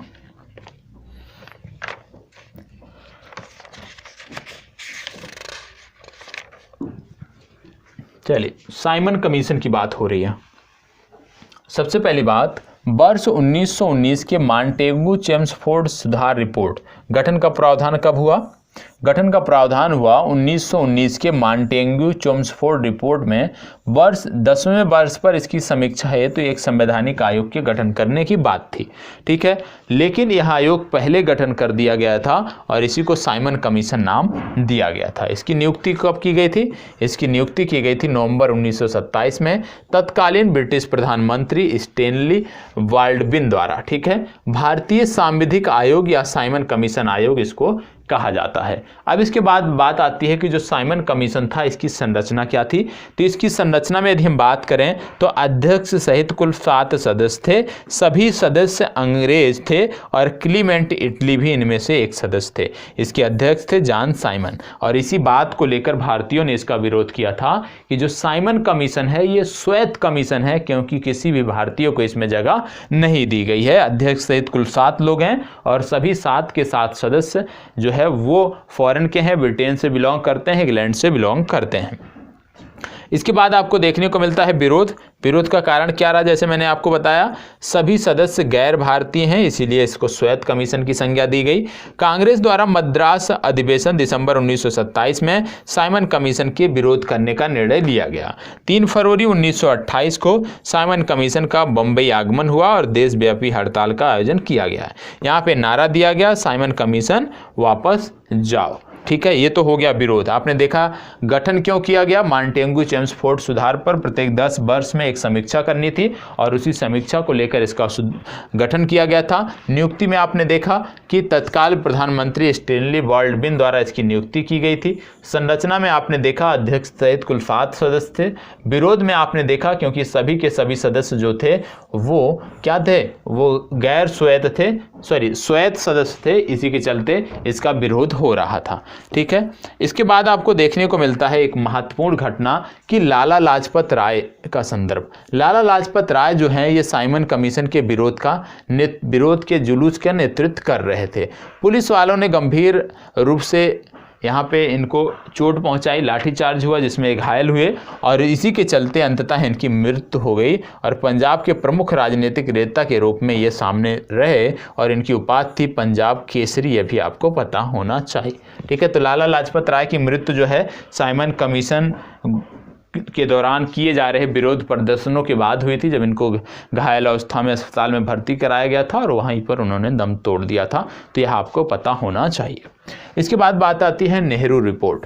नेहरू रिपोर्ट क्या है, साइमन कमीशन के प्रत्युत्तर में तैयार की गई थी। सर्वदलीय समिति थी जिसके अध्यक्ष थे मोतीलाल नेहरू, इन्हीं के द्वारा तैयार किया गया था और सचिव थे जवाहरलाल नेहरू। इसमें कुल 9 सदस्य थे जिन्होंने पूर्ण स्वतंत्रता के स्थान पर डोमिनियन स्टेट की मांग की, सांप्रदायिक आधार पर पृथक निर्वाचन, मंडलों के स्थान पर अल्पसंख्यकों हेतु आरक्षित स्थानों के लिए संयुक्त निर्वाचन क्षेत्रों के प्रस्ताव की इन्होंने बात की और मौलिक अधिकारों का प्रावधान प्रस्तावित संविधान में रखने की बात की। तो कहने का मतलब है कि जब साइमन कमीशन आप कह सकते हो फेल हुआ तो उसके बाद एक नेहरू रिपोर्ट प्रस्तुत की गई और नेहरू रिपोर्ट जब प्रस्तुत की गई उसमें आपके देखने को मिलते हैं कुल 9 सदस्य थे जिसके अध्यक्ष थे मोतीलाल नेहरू और सचिव थे जवाहरलाल नेहरू। इन्होंने फिर अपनी कुछ मांगे रखी जिनमें डोमिनियन स्टेट्स की मांग की गई, जिनमें सांप्रदायिक आधार पर जो पृथक निर्वाचन मंडल था उसके आधार पर अल्पसंख्यकों हेतु आरक्षित स्थानों के लिए संयुक्त निर्वाचन की व्यवस्था की मांग की गई, मौलिक अधिकारों के प्रावधान की बात की गई। ये मांगे की गई किसके द्वारा, नेहरू रिपोर्ट के द्वारा की गई, ये आपको पता होना चाहिए। इसके बाद बात आता है कांग्रेस का लाहौर अधिवेशन और पूर्ण स्वराज प्रस्ताव। कांग्रेस का लाहौर अधिवेशन और पूर्ण स्वराज प्रस्ताव वर्ष 1929 की घटना है। 1929 में क्या होता है, लाहौर अधिवेशन होता है। आयोजन स्थल दिसंबर 1929 कहाँ पर, लाहौर में। यहाँ पर देखने को मिलता है कि 31 दिसंबर 1929 की मध्य रात्रि को पंडित जवाहरलाल नेहरू द्वारा लाहौर में रावी नदी के तट पर भारतीय स्वतंत्रता का ध्वजारोहण किया गया। ये आपको याद रखना है कि 31 दिसंबर 1929 की मध्य रात्रि को पंडित जवाहरलाल नेहरू द्वारा लाहौर में रावी नदी के तट पर भारतीय स्वतंत्रता का ध्वजारोहण किया गया। घोषित लक्ष्य क्या थे, यहाँ पे घोषित लक्ष्य थे पूर्ण स्वराज, घोषित लक्ष्य था जवाहरलाल नेहरू द्वारा ये लक्ष्य घोषित किया गया था। ठीक है, तो याद रखना है लाहौर अधिवेशन में पूर्ण स्वराज का लक्ष्य किसने घोषित किया, जवाहरलाल नेहरू द्वारा घोषित किया गया था। महत्वपूर्ण निर्णय क्या था, यहाँ पे कांग्रेस कार्य समिति द्वारा 26 जनवरी 1930 की बैठक में यह निर्णय लिया गया था और इसकी अध्यक्षता किया था, लाहौर अधिवेशन की अध्यक्षता किसने किया था, जवाहरलाल नेहरू ने, यह भी आपको पता होना चाहिए। 26 जनवरी 1930 के दिन को पूर्ण स्वराज दिवस और 26 जनवरी प्रत्येक वर्ष को पूर्ण स्वाधीनता दिवस के रूप में मनाए जाने का निर्णय लिया और इसी वजह से आप 26 जनवरी जनवरी को गणतंत्र दिवस के रूप में मनाते हैं। ठीक है, तो ये आपको पता होना चाहिए। ये बात किसकी हो रही है? ये हो रही है लाहौर अधिवेशन की। लाहौर अधिवेशन के बाद यदि हम बात करें तो इसके घोषित संकल्प क्या थे? गोलमेज सम्मेलनों से कोई लाभ नहीं है, अखिल भारतीय कांग्रेस जब उचित समझेगी नागरिक अवज्ञा आंदोलन प्रारंभ करेगी, और इन्होंने नेहरू कमेटी की डोमिनियन राज्य के दर्जे की योजना को समाप्त कर दिया, क्योंकि अब यहाँ पे पूर्ण स्वतंत्रता की बात की जाने लगी। इसके बाद स्वराज शब्द का अर्थ क्या था? पूर्ण स्वतंत्रता। ये आपको पता होना चाहिए। अब यहाँ पे बात आती है महत्वपूर्ण घटना की, सविनय अवज्ञा आंदोलन की, वर्ष 1930 की। सविनय अवज्ञा आंदोलन की यहाँ पे बात हो रही है। सविनय अवज्ञा आंदोलन की जब हम बात करते हैं तो कुछ चीज़ें आपको पता होना चाहिए। जैसे सबसे पहले दांडी मार्च हुआ कब? 12 मार्च 1930 को साबरमती आश्रम अहमदाबाद से प्रारंभ किया गया था। सविनय अवज्ञा आंदोलन की यदि हम बात करें तो 6 अप्रैल 1930 को दांडी से प्रारंभ हुआ था। ये आपको पता होना चाहिए। अब इसमें कुछ चीज़ें और हैं जैसे आपको पता होना चाहिए कि सबसे पहले यदि आपसे पूछ लिया जाए कि सविनय अवज्ञा आंदोलन के दौरान उत्तरी बिहार के सारण जिले में प्रदर्शन हुआ, कहाँ पे? चौकीदारी टैक्स के विरोध में प्रदर्शन हुआ था। दांडी मार्च कहाँ पे शुरू किया गया? नमक कानून तोड़ने हेतु शुरू किया गया था। गांधी जी की यदि हम बात करें तो गांधी जी ने 1932 में, सितंबर 1932 में अखिल भारतीय छुआछूत विरोधी लीग की स्थापना की, और आपको पता होगा गांधी जी ने हरिजन नामक एक साप्ताहिक पत्र भी यहीं से निकालना प्रारंभ किया था। तो ये तो हो गई महात्मा गांधी के बारे में बात, सविनय अवज्ञा आंदोलन के बारे में बात। ठीक है, अब ये चीज़ें आपको तभी समझ में आएंगी जब आपको बेसिक पता होगा, जब आपको बेसिक जानकारी होगी, कम से कम 1 से 2 बार आपने पढ़ा होगा, तब तो ये आपके लिए उपयोगी है, अन्यथा ये आपके लिए सेशन उपयोगी नहीं है। आगे बात करते हैं तो महात्मा गांधी गिरफ्तार कब हुए? 5 मई 1930 को। इन्हें एरवदा जेल में रखा गया। ठीक है, गांधी जी को गिरफ्तारी के बाद एरवदा जेल में रखा गया, और यहाँ पर गिरफ्तारी के बाद अब्बास तैयब जी ने आंदोलन का नेतृत्व संभाला।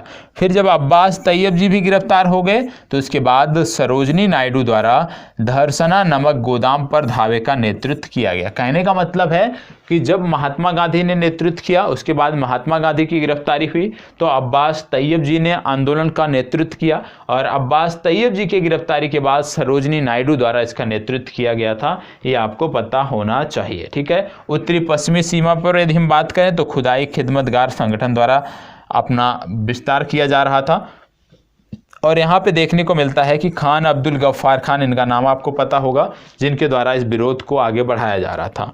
मणिपुर में यदि हम बात करें तो रानी गैंडिल्यू, जो कि एक नगा जनजाति की महिला थी, इनके द्वारा मणिपुर में आंदोलन किया जा रहा था। तो कहने का मतलब है उत्तरी पश्चिमी सीमा प्रांत पर खुदाई खिदमतगार संगठन, जिसके संस्थापक थे खान अब्दुल गफ्फार खान द्वारा, मणिपुर में रानी गैंडिल्यू द्वारा, और पूरे भारत में यदि हम बात करें, मध्य भारत में बात करें तो यहाँ पे आपको देखने को मिलता है सरोजनी नायडू, अब्बास तैयब और गांधी जी द्वारा इसका नेतृत्व किया जा रहा था। तो ये आपको समझने की ज़रूरत है कि सविनय अवज्ञा आंदोलन के दौरान किस तरह से घटनाक्रम हुए। सबसे पहले महात्मा गांधी की गिरफ्तारी हुई, उनको गिरफ्तार कर एरवदा जेल भेजा गया। उसके बाद अब्बास तैयब जी की गिरफ्तारी हुई, और अब्बास तैयब जी की गिरफ्तारी के बाद सरोजनी नायडू ने इसका नेतृत्व संभाला, और उत्तर और पश्चिमी प्रांत में, सीमा प्रांत पर खुदाई खिदमतगार संगठन, जिसके प्रमुख थे आप कह सकते हो खान अब्दुल गफ्फार, उनके द्वारा नेतृत्व संभाला गया। मणिपुर में सविनय अवज्ञा आंदोलन के दौरान जो नेतृत्व था वो आप कह सकते हो रानी गैंडिल्यू द्वारा संभाला गया, जो कि नागा जनजाति से संबंधित एक महिला थी। ठीक है, और इनके नाम पर अभी हाल ही में एक संग्रहालय भी बनाया जा रहा है, जिसके बारे में करंट अफेयर्स में हमने चर्चा की है। अब बात हो रही है गांधी इरविन समझौता। गांधी इरविन समझौता भी अपने आप में महत्वपूर्ण है। क्यों महत्वपूर्ण है, आइए देखते हैं। गांधी इरविन की यदि हम बात करें तो ये जो समझौता हुआ था, इसके मध्यस्थ तेज बहादुर सप्रू और M.R. जयकर। ठीक है, फरवरी 1931 में प्रारंभ किया गया था। कहाँ पर? दिल्ली में यह वार्ता प्रारंभ की गई थी। समझौते की जो तिथि थी वो थी 5 मार्च 1931, और यहाँ पे आपको बता दें सरोजनी नायडू ने गांधी और इरविन को 2 महात्मा कहा था। पूछा जा सकता है, कई बार प्रारंभिक परीक्षा में पूछा है कि किसके द्वारा यह बोला गया था कि गांधी और इरविन 2 महात्मा हैं। तो गांधी और इरविन 2 महात्मा हैं, ये बोला गया था किसके द्वारा? सरोजनी नायडू के द्वारा। ये आपको पता होना चाहिए। गांधी इरविन समझौते के बिंदु के बारे में यदि हम बात करें तो यहाँ से कुछ चीज़ें हैं जो आपको देखनी है। सबसे पहले, गांधी जी के नेतृत्व में कांग्रेस सविनय अवज्ञा आंदोलन स्थगित करने को तैयार हुआ था। सभी युद्ध बंदियों जिनके विरुद्ध हिंसा का आरोप नहीं था को रिहा करने का आदेश हुआ था।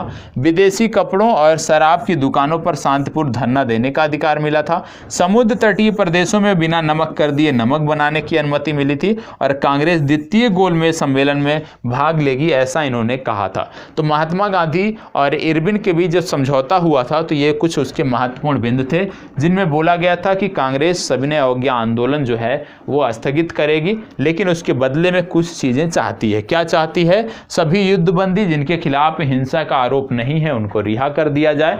सभी युद्धबंदियों के साथ साथ कि जो विदेशी कपड़ों और शराब की दुकानों पर शांतिपूर्ण धरना देने का अधिकार है उसको भी बनाए रखा जाए। तीसरा बोला गया समुद्र तटीय प्रदेशों में बिना नमक कर दिए नमक बनाने की अनुमति मिलनी चाहिए और कांग्रेस द्वितीय गोलमेज सम्मेलन में भाग लेने के लिए तैयार हुई, ये आपको पता होना चाहिए। इसके बाद यदि हम बात करें इनमें महत्वपूर्ण तथ्यों की तो इरविन के जीवनीकार एलन कैंपबेल जॉनसन के अनुसार गांधी इरविन समझौते में महात्मा गांधी के लाभ थे सांत्वना पुरस्कार। वायसराय इरविन ने गांधी जी को जेल से रिहा किया कब? 26 जनवरी 1931 को। वर्ष 1930 में अंग्रेजी सरकार के विरुद्ध प्रसिद्ध पेशावर कांड के नायक थे वीरचंद गढ़वाली, उत्तराखंड के थे, ये आपको पता होना चाहिए। सविनय अवज्ञा आंदोलन की असफलता के बाद गांधी जी ने महत्व दिया रचनात्मक कार्यक्रम को महत्व दिया, ये आपको पता होना चाहिए। तो गांधी इरविन समझौता भी आपने देख लिया। इसके बाद बात आता है कराची अधिवेशन, कांग्रेस का कराची अधिवेशन, और कांग्रेस का ये जो कराची अधिवेशन है ये आपके लिए महत्वपूर्ण है। आइए देख लेते हैं कांग्रेस के कराची अधिवेशन के बारे में। सबसे पहली बात, कराची अधिवेशन में यदि हम बात करें तो उद्देश्य क्या था? गांधी इरविन समझौते को मंजूरी देना। अध्यक्ष कौन थे यहाँ पे? सरदार वल्लभ भाई पटेल अध्यक्ष थे। पारित प्रस्ताव कौन सा था? मौलिक अधिकारों और राष्ट्रीय आर्थिक कार्यक्रमों से संदर्भ था। गांधी जी का कथन क्या था कि गांधी मर सकता है, गांधीवाद नहीं। ये कहां पर कहा था गांधी जी ने? अपने कराची अधिवेशन में कहा था, जिसकी अध्यक्षता की थी सरदार वल्लभ भाई पटेल ने। और सरदार को सरदार उपाधि किसने दी थी? आपको कमेंट बॉक्स में अभी बताना है, ठीक है। प्रथम अवसर था जब कांग्रेस द्वारा पूर्ण स्वराज्य परिभाषित किया गया, और आपको बता दें यहाँ पे मूल अधिकारों तथा आर्थिक कार्यक्रमों का संकल्प लिया गया। जवाहरलाल नेहरू द्वारा यह प्रारूपित किया गया। तो कराची अधिवेशन आपको याद रखना है, क्योंकि कराची अधिवेशन आपके लिए महत्वपूर्ण है, क्योंकि इसी में गांधी इरविन समझौते को जो है वो मंजूरी दी गई थी। सरदार वल्लभ भाई पटेल ने इसकी अध्यक्षता की थी, ठीक है। इसके साथ साथ आगे बढ़ते हैं। फिर बात आती है प्रथम गोलमेज सम्मेलन की, ठीक है। प्रथम गोलमेज सम्मेलन की यदि हम बात करें तो यहाँ पे आपको देखना है कि प्रथम गोलमेज सम्मेलन 12 नवंबर 1930 से 19 जनवरी 1931 के बीच हुआ था। स्थान क्या था? स्थान था लंदन। यहाँ पे भारत के 79 भारतीय प्रतिनिधियों ने भाग लिया था, जिनमें तेज बहादुर सप्रू, मोहम्मद अली जिन्ना, भीमराव अंबेडकर, मुंजे और MR जयकर शामिल हैं। ये नाम आपके लिए महत्वपूर्ण है, पता होना चाहिए। तेज बहादुर सप्रू, मोहम्मद अली जिन्ना, भीमराव अंबेडकर, मुंजे और MR जयकर, इन्होंने प्रथम गोलमेज सम्मेलन में भाग लिया था। कांग्रेस ने भाग नहीं लिया था, ईसाइयों का प्रतिनिधित्व KT पॉल ने किया था, यह आपको पता होना चाहिए। और सम्मेलन का उद्घाटन ब्रिटिश सम्राट द्वारा किया गया था। इसके अध्यक्ष थे रैमजे मैकडोनाल्ड, ठीक है। इसके बाद बात आती है द्वितीय गोलमेज सम्मेलन की, और आप जानते हो द्वितीय गोलमेज सम्मेलन में गांधी इरविन समझौते के दौरान महात्मा गांधी ने भाग लेने के लिए स्वीकृति दी थी, ठीक है। तो यहाँ पे आपको देखने को मिलता है 7 सितंबर 1931 से 1 दिसंबर 1931 तक हुआ। इसमें भागीदारी किसकी थी? Sarojini Naidu, Annie Besant, Madan Mohan Malviya. गांधी जी कांग्रेस के एकमात्र प्रतिनिधि थे, ठीक है। गांधी जी जो कि कांग्रेस के एकमात्र प्रतिनिधि थे, ये MS राजपूताना जलपोत से लंदन गए थे और लंदन के किंग्सले हॉल में ठहरे हुए थे। स्वदेश वापसी पर गांधी जी ने क्या कहा था? स्वदेश वापसी पर गांधी जी ने कहा, यह सच है कि मैं खाली हाथ लौटा हूं, किंतु मुझे संतोष है कि जो ध्वज मुझे आपने सौंपा था उसे नीचे नहीं होने दिया हूं और उसके सम्मान के साथ समझौता नहीं किया हूं। क्योंकि गांधी इरविन जो द्वितीय आप कह सकते हो गोलमेज सम्मेलन था वो सफल नहीं था। कुछ चीज़ों के लेकर महात्मा गांधी संतुष्ट नहीं थे, महात्मा गांधी में रोष था। तो महात्मा गांधी ने यहाँ पर ये बात कही थी कि भले ही मैं खाली हाथ आया हूँ, लेकिन मैंने अपने भारत की जो आप कह सकते हो भारत का जो मान है, जो सम्मान है, उसको मैंने गिरने नहीं दिया और उससे कोई समझौता नहीं किया है। सांप्रदायिक पंचाट एवं पूना पैक्ट आपने सुना होगा, ये क्या है? आइए देख लेते हैं। यहाँ पे आपको देखने को मिलता है 16 अगस्त 1932 को रैमजे मैकडोनाल्ड ने अपने सांप्रदायिक अधिनिर्णय की घोषणा कर दी और ये काफ़ी विवादित था, जिसको सांप्रदायिक पंचाट आप कहते थे।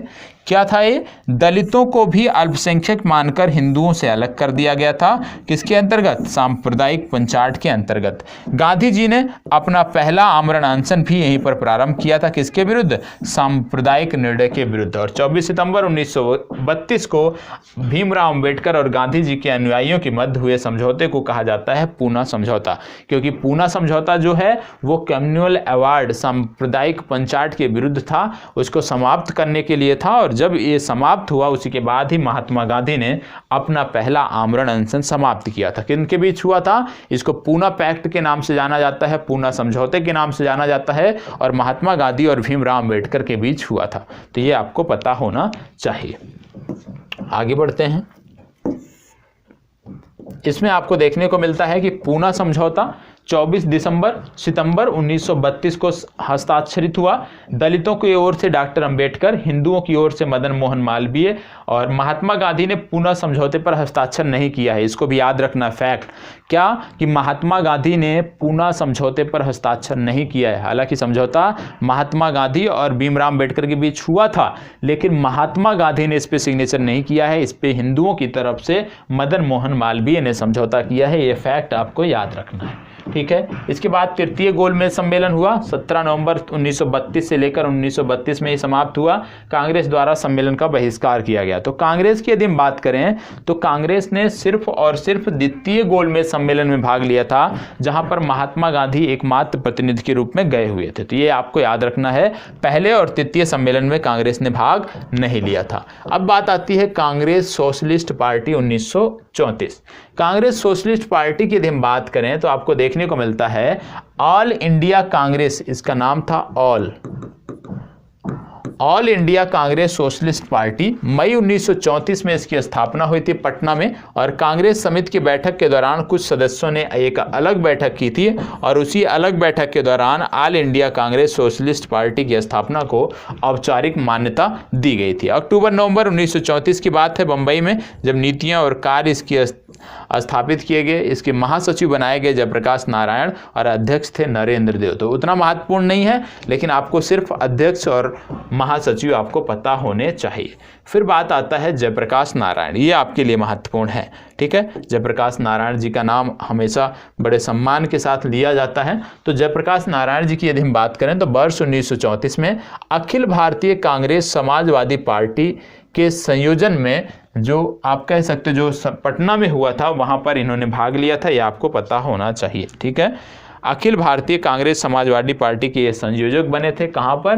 पटना में बने थे ये इसके संयोजक। और आपको बता दें बिहार सोशलिस्ट पार्टी से भी ये संबंध रहे थे। मतलब अखिल भारतीय कांग्रेस समाजवादी पार्टी के ये संयोजक थे। कहां पर? पटना में। और बिहार सोशलिस्ट पार्टी से भी ये संबंधित रहे थे। इनकी उपाधि थी लोकनायक, और भारत छोड़ो आंदोलन में इन्होंने महती भूमिका निभाई थी, जब डॉक्टर राम मनोहर लोहिया और अरुणा आसिफ अली के साथ मिलकर गुप्त रूप से भारतीय जनता को इन्होंने संगठित किया था। इसके साथ साथ आपको पता होगा 5 जून 1974 को पटना के गांधी मैदान पर संपूर्ण क्रांति का भी इन्होंने आह्वान किया था, और वर्ष 1999 में भारत रत्न सम्मान इनको मरणोपरांत दिया गया था। तो इनके बारे में इतना पता होना चाहिए कि इनकी महती भूमिका यदि हम देखें तो भारत छोड़ो आंदोलन के दौरान है, जब प्रमुख नेता जो है उनको गिरफ्तार कर लिया गया था। तो उस दौरान जेल से भागकर इन्होंने राम मनोहर लोहिया और अरुणा आसिफ अली के साथ मिलकर गुप्त रूप से रेडियो का संचालन किया था, लोगों को जागरूक करने का प्रयास किया था। ये आपको पता होना चाहिए, ठीक है। चलिए आगे बढ़ते हैं, इसकी बात कर लेते हैं। यहाँ पे बात हो रही घटनाएं, जैसे गांधी इरविन समझौता की बात हो रही है। यहाँ पे कुछ वर्ष दिए, जैसे गांधी इरविन समझौता 5 मार्च 1931 को हुआ। भगत सिंह को फांसी 23 मार्च 1931 को दी गई। कांग्रेस का कराची अधिवेशन 26 से 31 मार्च 1931 को हुआ, और पूना समझौता जो है 24 सितंबर 1932 को हुआ। कुछ डेट हैं जो आपको पता होना चाहिए। यहाँ भी कुछ डेट इसी तरह से दिए हुए हैं, उतने महत्वपूर्ण नहीं है, आप देख सकते हैं, ठीक है। अब इसकी बात हम कर लेते हैं। प्रांतीय चुनाव और मंत्रिमंडल का गठन 1937 की बात होती है। जब प्रांतीय चुनाव की बात करते हैं हम 1937 में, तो आपको देखने को मिलता है प्रांतीय चुनाव में बहुत ही आप कहते हैं कि सफल रहे थे हम। क्यों? क्योंकि जुलाई 1937 में 6 प्रांतों में कांग्रेस मंत्रिमंडल गठित हुई थी। कहाँ कहाँ? उड़ीसा, मध्य प्रांत, बम्बई, मद्रास, संयुक्त प्रांत और बिहार, यहाँ पे कांग्रेस मंत्रिमंडल गठित हुई थी। इसके साथ साथ आपको देखने को मिलता है 5 प्रांतों में कांग्रेस को पूर्ण बहुमत मिला था। कौन कौन से प्रांत थे? संयुक्त प्रांत था, उड़ीसा था, मद्रास था, बिहार था और मध्य प्रांत एवं बरार था, जहां पर कांग्रेस को पूर्ण बहुमत मिला था। तो कांग्रेस को जहां पे पूर्ण बहुमत मिला था वो प्रांत आपको पता होना चाहिए। कांग्रेस को बहुमत नहीं थे, लेकिन सबसे बड़ा दल कहां पे था कांग्रेस? बंबई, असम और उत्तर पश्चिम प्रांत। तो बंबई, असम, उत्तर पश्चिम प्रांत में बहुमत तो नहीं मिला था, लेकिन सबसे बड़े दल के रूप में कांग्रेस था, ये भी आपको पता होना चाहिए। इसके बाद आपको देखने को मिलता है कि पश्चिमोत्तर प्रांत और असम में भी बाद में कांग्रेस ने सहयोगी दलों के साथ मिलकर सरकार बनाई, यह भी आपको पता होना चाहिए। ठीक है, तो कहने का मतलब है कि कांग्रेस को पूर्ण बहुमत कहां मिला? तो कांग्रेस को पूर्ण बहुमत मिला उड़ीसा, मद्रास, बिहार, मध्य प्रांत एवं बरार और संयुक्त प्रांत में। कहां लार्जेस्ट पार्टी के रूप में उभर कर सामने आई? बंबई, असम और उत्तर पश्चिम प्रांत में एक लार्जेस्ट पार्टी के रूप में उभर कर सामने आई। और 6 प्रांतों में कांग्रेस मंत्रिमंडल गठित की गई। कहां कहां से? बिहार, उड़ीसा, मध्य प्रांत, बंबई, मद्रास, संयुक्त प्रांत, ये भी आपको पता होना चाहिए। ठीक है, इसके बाद बात आता है देसी रियासतों की बात आती है। और देसी रियासतों की जब बात आती है तो यहाँ पे कुछ चीज़ें हैं जो आपको पता होना चाहिए, जो चीज़ें आपको ध्यान में देनी है। अब देसी रियासतों में यदि हम बात करें तो बटलर समिति का नाम अक्सर लिया जाता है। ठीक है, बटलर समिति क्या थी इसके बारे में आइए समझ लेते हैं। बटलर समिति की जब हम बात करते हैं तो यहाँ पे आपको पता होगा कि इसका गठन वर्ष 1927 में किया गया था। इसका अन्य नाम था भारतीय रियासत समिति। इसका उद्देश्य क्या था? भारत सरकार तथा रियासतों के मध्य संबंधों की जांच करना, ब्रिटिश भारत तथा भारतीय रियासतों के मध्य आर्थिक एवं वित्तीय संबंधों में सुधार हेतु सिफारिशें करना। तो बटलर समिति का उद्देश्य क्या था? विशेष रूप से समन्वय का काम था, ये आपको पता होना चाहिए। अखिल भारतीय राज्य जन कॉन्फ्रेंस का आयोजन दिसंबर 1927 में किया गया था। भारतीय प्रजामंडल, ये आप करेक्ट कर लीजिएगा, इसमें त्रुटि है। भारतीय प्रजामंडल का अध्यक्ष वर्ष 1939 में जवाहरलाल नेहरू को चुना गया था। तो यहाँ अच्छा नीचे दिया, इसको आप करेक्ट, ये गलत है, इसको हटा दीजिएगा। भारतीय प्रजामंडल का अध्यक्ष वर्ष 1939 में किसको चुना गया? जवाहरलाल नेहरू को चुना गया, ये आपको पता होना चाहिए। और 26 अक्टूबर 1947 को कश्मीर के महाराजा हरि सिंह ने भारत में विलय के लिए हस्ताक्षर पत्र सौंपा, किसको? जवाहरलाल नेहरू को। और भारतीय संघ में अधिकांशतः रजवाड़ों का विलय कब हुआ? वर्ष 1947 में। किसके फलस्वरूप हुआ? सरदार वल्लभ भाई पटेल के प्रयासों के फलस्वरूप हुआ। फिर इसके बाद बात आती है द्वितीय विश्व युद्ध की। वो आपके लिए उतना महत्वपूर्ण नहीं है, ठीक है, तो इसके लिए कोई मतलब नहीं, पीडीएफ में दी हुई है, आप पढ़ लीजिएगा। ठीक है, इसके बाद बात आती है पाकिस्तान की मांग को लेकर। पाकिस्तान की मांग को लेकर यदि हम बात करें तो पाकिस्तान की मांग एकाएक तो नहीं उठाई गई रही होगी। ठीक है, तो पाकिस्तान की मांग में सबसे पहला महत्वपूर्ण आता है इलाहाबाद अधिवेशन। इलाहाबाद अधिवेशन में क्या हुआ? वर्ष 1930 में अध्यक्ष इसके चुने गए थे इकबाल, और इन्होंने अपने अध्यक्षीय भाषण में कहा था कि मुसलमानों के लिए एक पृथक देश की प्रथम बार एक निश्चित अभिव्यक्ति, मतलब इन्होंने मुसलमानों के लिए प्रथम देश की पहली बार अभिव्यक्ति की। और ये जो प्रथम अभिव्यक्ति थी ये कहाँ हुई? इलाहाबाद अधिवेशन में हुई, इकबाल के द्वारा ये की गई थी, आपको पता होना चाहिए। इसके बाद दूसरा अधिवेशन हुआ मुस्लिम लीग का, लाहौर अधिवेशन। ये मुस्लिम लीग के अधिवेशनों के बारे में हम बात कर रहे हैं। इसकी अवधि थी 22 से 24 मार्च 1940। इसके अध्यक्ष थे मोहम्मद अली जिन्ना, और मोहम्मद अली जिन्ना ने मांग किया कि भारत से अलग एक मुस्लिम राष्ट्र बनाया जाना चाहिए और उसके अतिरिक्त हमें कुछ भी स्वीकार नहीं है। तो यह याद रखना है हमें कि अध्यक्षीय भाषण में मोहम्मद अली जिन्ना ने कहा कि भारत से अलग एक मुस्लिम राष्ट्र हमें चाहिए और उससे कम पर हमें कुछ भी मंजूर नहीं है। और आपको बता दें यहीं पर जिन्ना के द्विराष्ट्र सिद्धांत को मान्यता दी गई है, आपको पता होना चाहिए। इसके बाद आपको देखने को मिलता है 23 मार्च 1943 को कि पाकिस्तान दिवस का आयोजन किया गया। इसके बाद बात आती है चौधरी रहमत अली। इनका भी नाम याद रखना है। क्यों याद रखना है आइए देख लेते हैं। चौधरी रहमत अली की बात करें तो वर्ष 1933 में पाकिस्तान शब्द का सर्वप्रथम प्रयोग जो है वो चौधरी रहमत अली ने किया था।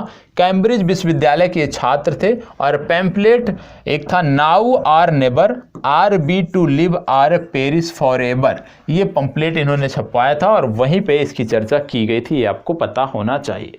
और चौधरी रहमत अली ने जो ये नामकरण किया था वो इन 5 इकाइयों के आधार पर पाकिस्तान का नामकरण किया गया था। पहला था बलूचिस्तान, दूसरा था पंजाब, तीसरा था north west frontier province Afghan प्रांत, चौथा था कश्मीर और पांचवा था सिंध। मतलब पाकिस्तान का जो नामकरण हुआ है इन 5 इकाइयों के आधार पे हुआ है, ये आपको पता होना चाहिए। जैसे आप देखते होंगे PAKISTAN, तो यहीं पे आपको सब मिल जाएंगे, ये आपको पता होना चाहिए। तो पाकिस्तान का नामकरण इन 5 इकाइयों के आधार पे हुआ है। सबसे पहले पाकिस्तान शब्द चौधरी रहमत अली ने गढ़ा था। इसके बाद बात आती है व्यक्तिगत सत्याग्रह की। अब व्यक्तिगत सत्याग्रह की जब बात करते हैं तो आपको पता होना चाहिए, कई बार पूछा जाता है कि व्यक्तिगत सत्याग्रही पहले कौन थे, तो आपको यहाँ पे पता होना चाहिए पहले व्यक्तिगत सत्याग्रही कौन थे। व्यक्तिगत सत्याग्रह की जब हम बात करते हैं तो सबसे पहले वर्ष 1940 की बात हो रही है।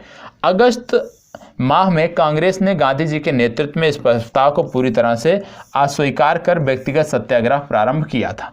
ठीक है, अब व्यक्तिगत सत्याग्रह क्या था?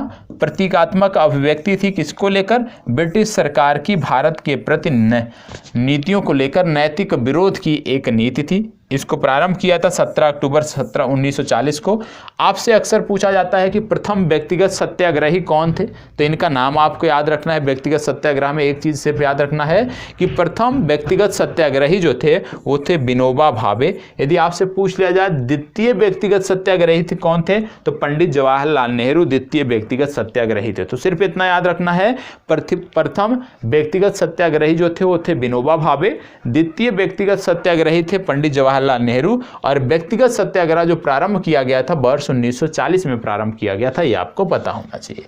इसके बाद यदि हम बात करें तो आपको देखने को मिलता है महात्मा गांधी, सर्वोदय शब्द का सर्वप्रथम प्रयोग किया था महात्मा गांधी ने। और विनोबा भावे की यदि हम बात करें तो सर्वोदय समाज की स्थापना की थी। ठीक है, तो याद रखना है कि सर्वोदय शब्द का सर्वप्रथम प्रयोग महात्मा गांधी ने किया था, लेकिन क्योंकि महात्मा गांधी से बहुत ज़्यादा प्रभावित थे विनोबा भावे जो कि प्रथम सत्याग्रही थे, और विनोबा भावे ने सर्वोदय समाज की स्थापना की। क्यों किया सर्वोदय समाज की स्थापना? गांधी जी के आदर्शों के प्रसार के लिए। तो यदि आपसे ये प्रश्न बन जाए कि सर्वोदय समाज का, सर्वोदय शब्द का सर्वप्रथम प्रयोग किसने किया, तो आप बताओगे सर्वप्रथम प्रयोग महात्मा गांधी ने किया। लेकिन यदि आपसे पूछ लिया जाए सर्वोदय समाज की जो स्थापना थी वो किसके द्वारा की गई, तो सर्वोदय समाज की स्थापना विनोबा भावे द्वारा की गई। क्यों की गई? महात्मा गांधी के आदर्शों को, महात्मा गांधी के विचारों को प्रचार प्रसार के लिए। ठीक है, इसके बाद बात आती है क्रिप्स मिशन की। ठीक है, अब बात कर लेते हैं क्रिप्स मिशन की। क्रिप्स मिशन की यदि हम बात करें तो इसके मुख्य बिंदु थे भारत के लिए आश्वासन कि किसी बाहरी सत्ता के अधीन हम नहीं रहेंगे, अब संविधान की बात, और विशेष रूप से निर्मित करने का अधिकार भारतीयों को मिले। युद्ध के बाद एक संविधान निर्मात्री परिषद का गठन किया जाए और संविधान निर्मात्री परिषद में ब्रिटिश भारत के प्रांतों और देशी रजवाड़ों को प्रमुखता से जगह दी जाए। तो क्रिप्स मिशन 1942 की अब हम बात कर लेते हैं। क्रिप्स मिशन 1942 की अब बात हो रही है। ठीक है, क्रिप्स मिशन 1942 में आपने देखा, जो फैक्ट मैंने आपको बताया कि क्रिप्स मिशन 1942 के मुख्य बिंदु कौन थे। क्रिप्स मिशन 1942 के मुख्य बिंदु थे कि भारत जो है अब उसको यह आश्वासन चाहिए कि अब हम किसी विदेशी सत्ता के अधीन नहीं रहेंगे, संविधान हमारा होगा जिसको निर्मित करने का अधिकार हमारा होगा, हम देशी रजवाड़ों के साथ मिलकर इसको निर्मित करेंगे, ये आपको पता होना चाहिए। अब आइए क्रिप्स मिशन देख लेते हैं, क्रिप्स मिशन था क्या, इतनी चर्चा होती है क्रिप्स मिशन की। तो क्रिप्स मिशन की जब हम बात करते हैं तो सबसे पहले आपको पता होना चाहिए क्रिप्स मिशन, इसके अध्यक्ष थे सर स्टैनफोर्ड क्रिप्स, और इन्हीं के नाम पर इस मिशन का नाम रखा गया था क्रिप्स मिशन। इसमें यदि हम बात करें तो संविधान निर्मात्री परिषद के गठन का उल्लेख है। संविधान निर्मात्री परिषद में भारतीय राज्यों का प्रतिनिधित्व हो, इसकी बात की गई है। वायसराय की नई कार्यकारिणी परिषद में भारतीय जनता के प्रमुख वर्गों के प्रतिनिधि शामिल होंगे, इसकी बात की गई है। और युद्ध के बाद डोमिनियन राज्य का दर्जा भारत को मिलेगा, इसकी बात क्रिप्स मिशन में की गई थी, ये आपको पता होना चाहिए। आप जानते हो क्रिप्स मिशन की यदि हम बात करें तो महात्मा गांधी ने इसको कहा था उत्तर तिथीय चेक, तो यह भी याद रखना है। क्रिप्स मिशन को किसने उत्तर तिथीय चेक कहा, तो आपको याद होना चाहिए कि क्रिप्स मिशन को महात्मा गांधी ने उत्तर तिथीय चेक कहा था। ये आपको पता होना चाहिए। तो क्रिप्स मिशन भी आपको जानकारी हो गई होगी। क्रिप्स मिशन के साथ कांग्रेस के आधिकारिक वार्ताकार कौन थे? पंडित जवाहरलाल नेहरू और मौलाना अब्दुल कलाम आज़ाद, ये क्रिप्स मिशन के साथ जुड़े हुए थे। क्रिप्स मिशन से आप कह सकते हो कांग्रेस की तरफ से प्रमुख वार्ताकार के रूप में ये दोनों लोग थे। इसके बाद बात आती है भारत छोड़ो आंदोलन। भारत छोड़ो आंदोलन की यदि हम बात करें तो भारत छोड़ो आंदोलन स्वतः स्फूर्त जन विद्रोह का मुख्य केंद्र था। स्वतः स्फूर्त जन विद्रोह किन क्षेत्रों में देखने को मिला? बिहार के गया, भागलपुर, सारण, पूर्णिया, शाहाबाद, मुजफ्फरपुर और चंपारण में देखने को मिला। और यदि यूपी की बात करें तो आजमगढ़, बलिया और गोरखपुर में देखने को मिलता है। इसके बाद आपको कुछ भी याद रखने की जरूरत नहीं है। मतलब भारत छोड़ो आंदोलन की यदि हम तक पहुंच गए हैं और क्विक रिवीजन की यदि हम बात कर रहे हैं, आपने बेसिक से कुछ पढ़ रखा है और इस पीडीएफ से भी आप कर ले जाते हो, तो इसके अतिरिक्त कुछ भी आपको पढ़ने की जरूरत नहीं है। ठीक है, आगे बात करते हैं भारत छोड़ो आंदोलन के बारे में। विधिवत तो भारत छोड़ो आंदोलन की यदि हम बात करें तो कांग्रेस कार्य समिति की जो बैठक थी, यदि हम बात करें कि कब हुई थी कांग्रेस कार्य समिति की बैठक, तो आपको देखने को मिलता है कि 14 जुलाई 1942 को वर्धा नामक स्थान पे कांग्रेस कार्य समिति की बैठक हुई थी। यहाँ पे अध्यक्ष थे अबुल कलाम आजाद, तत्कालीन कांग्रेस के अध्यक्ष थे। इन्होंने एक प्रस्ताव पारित किया, क्या था?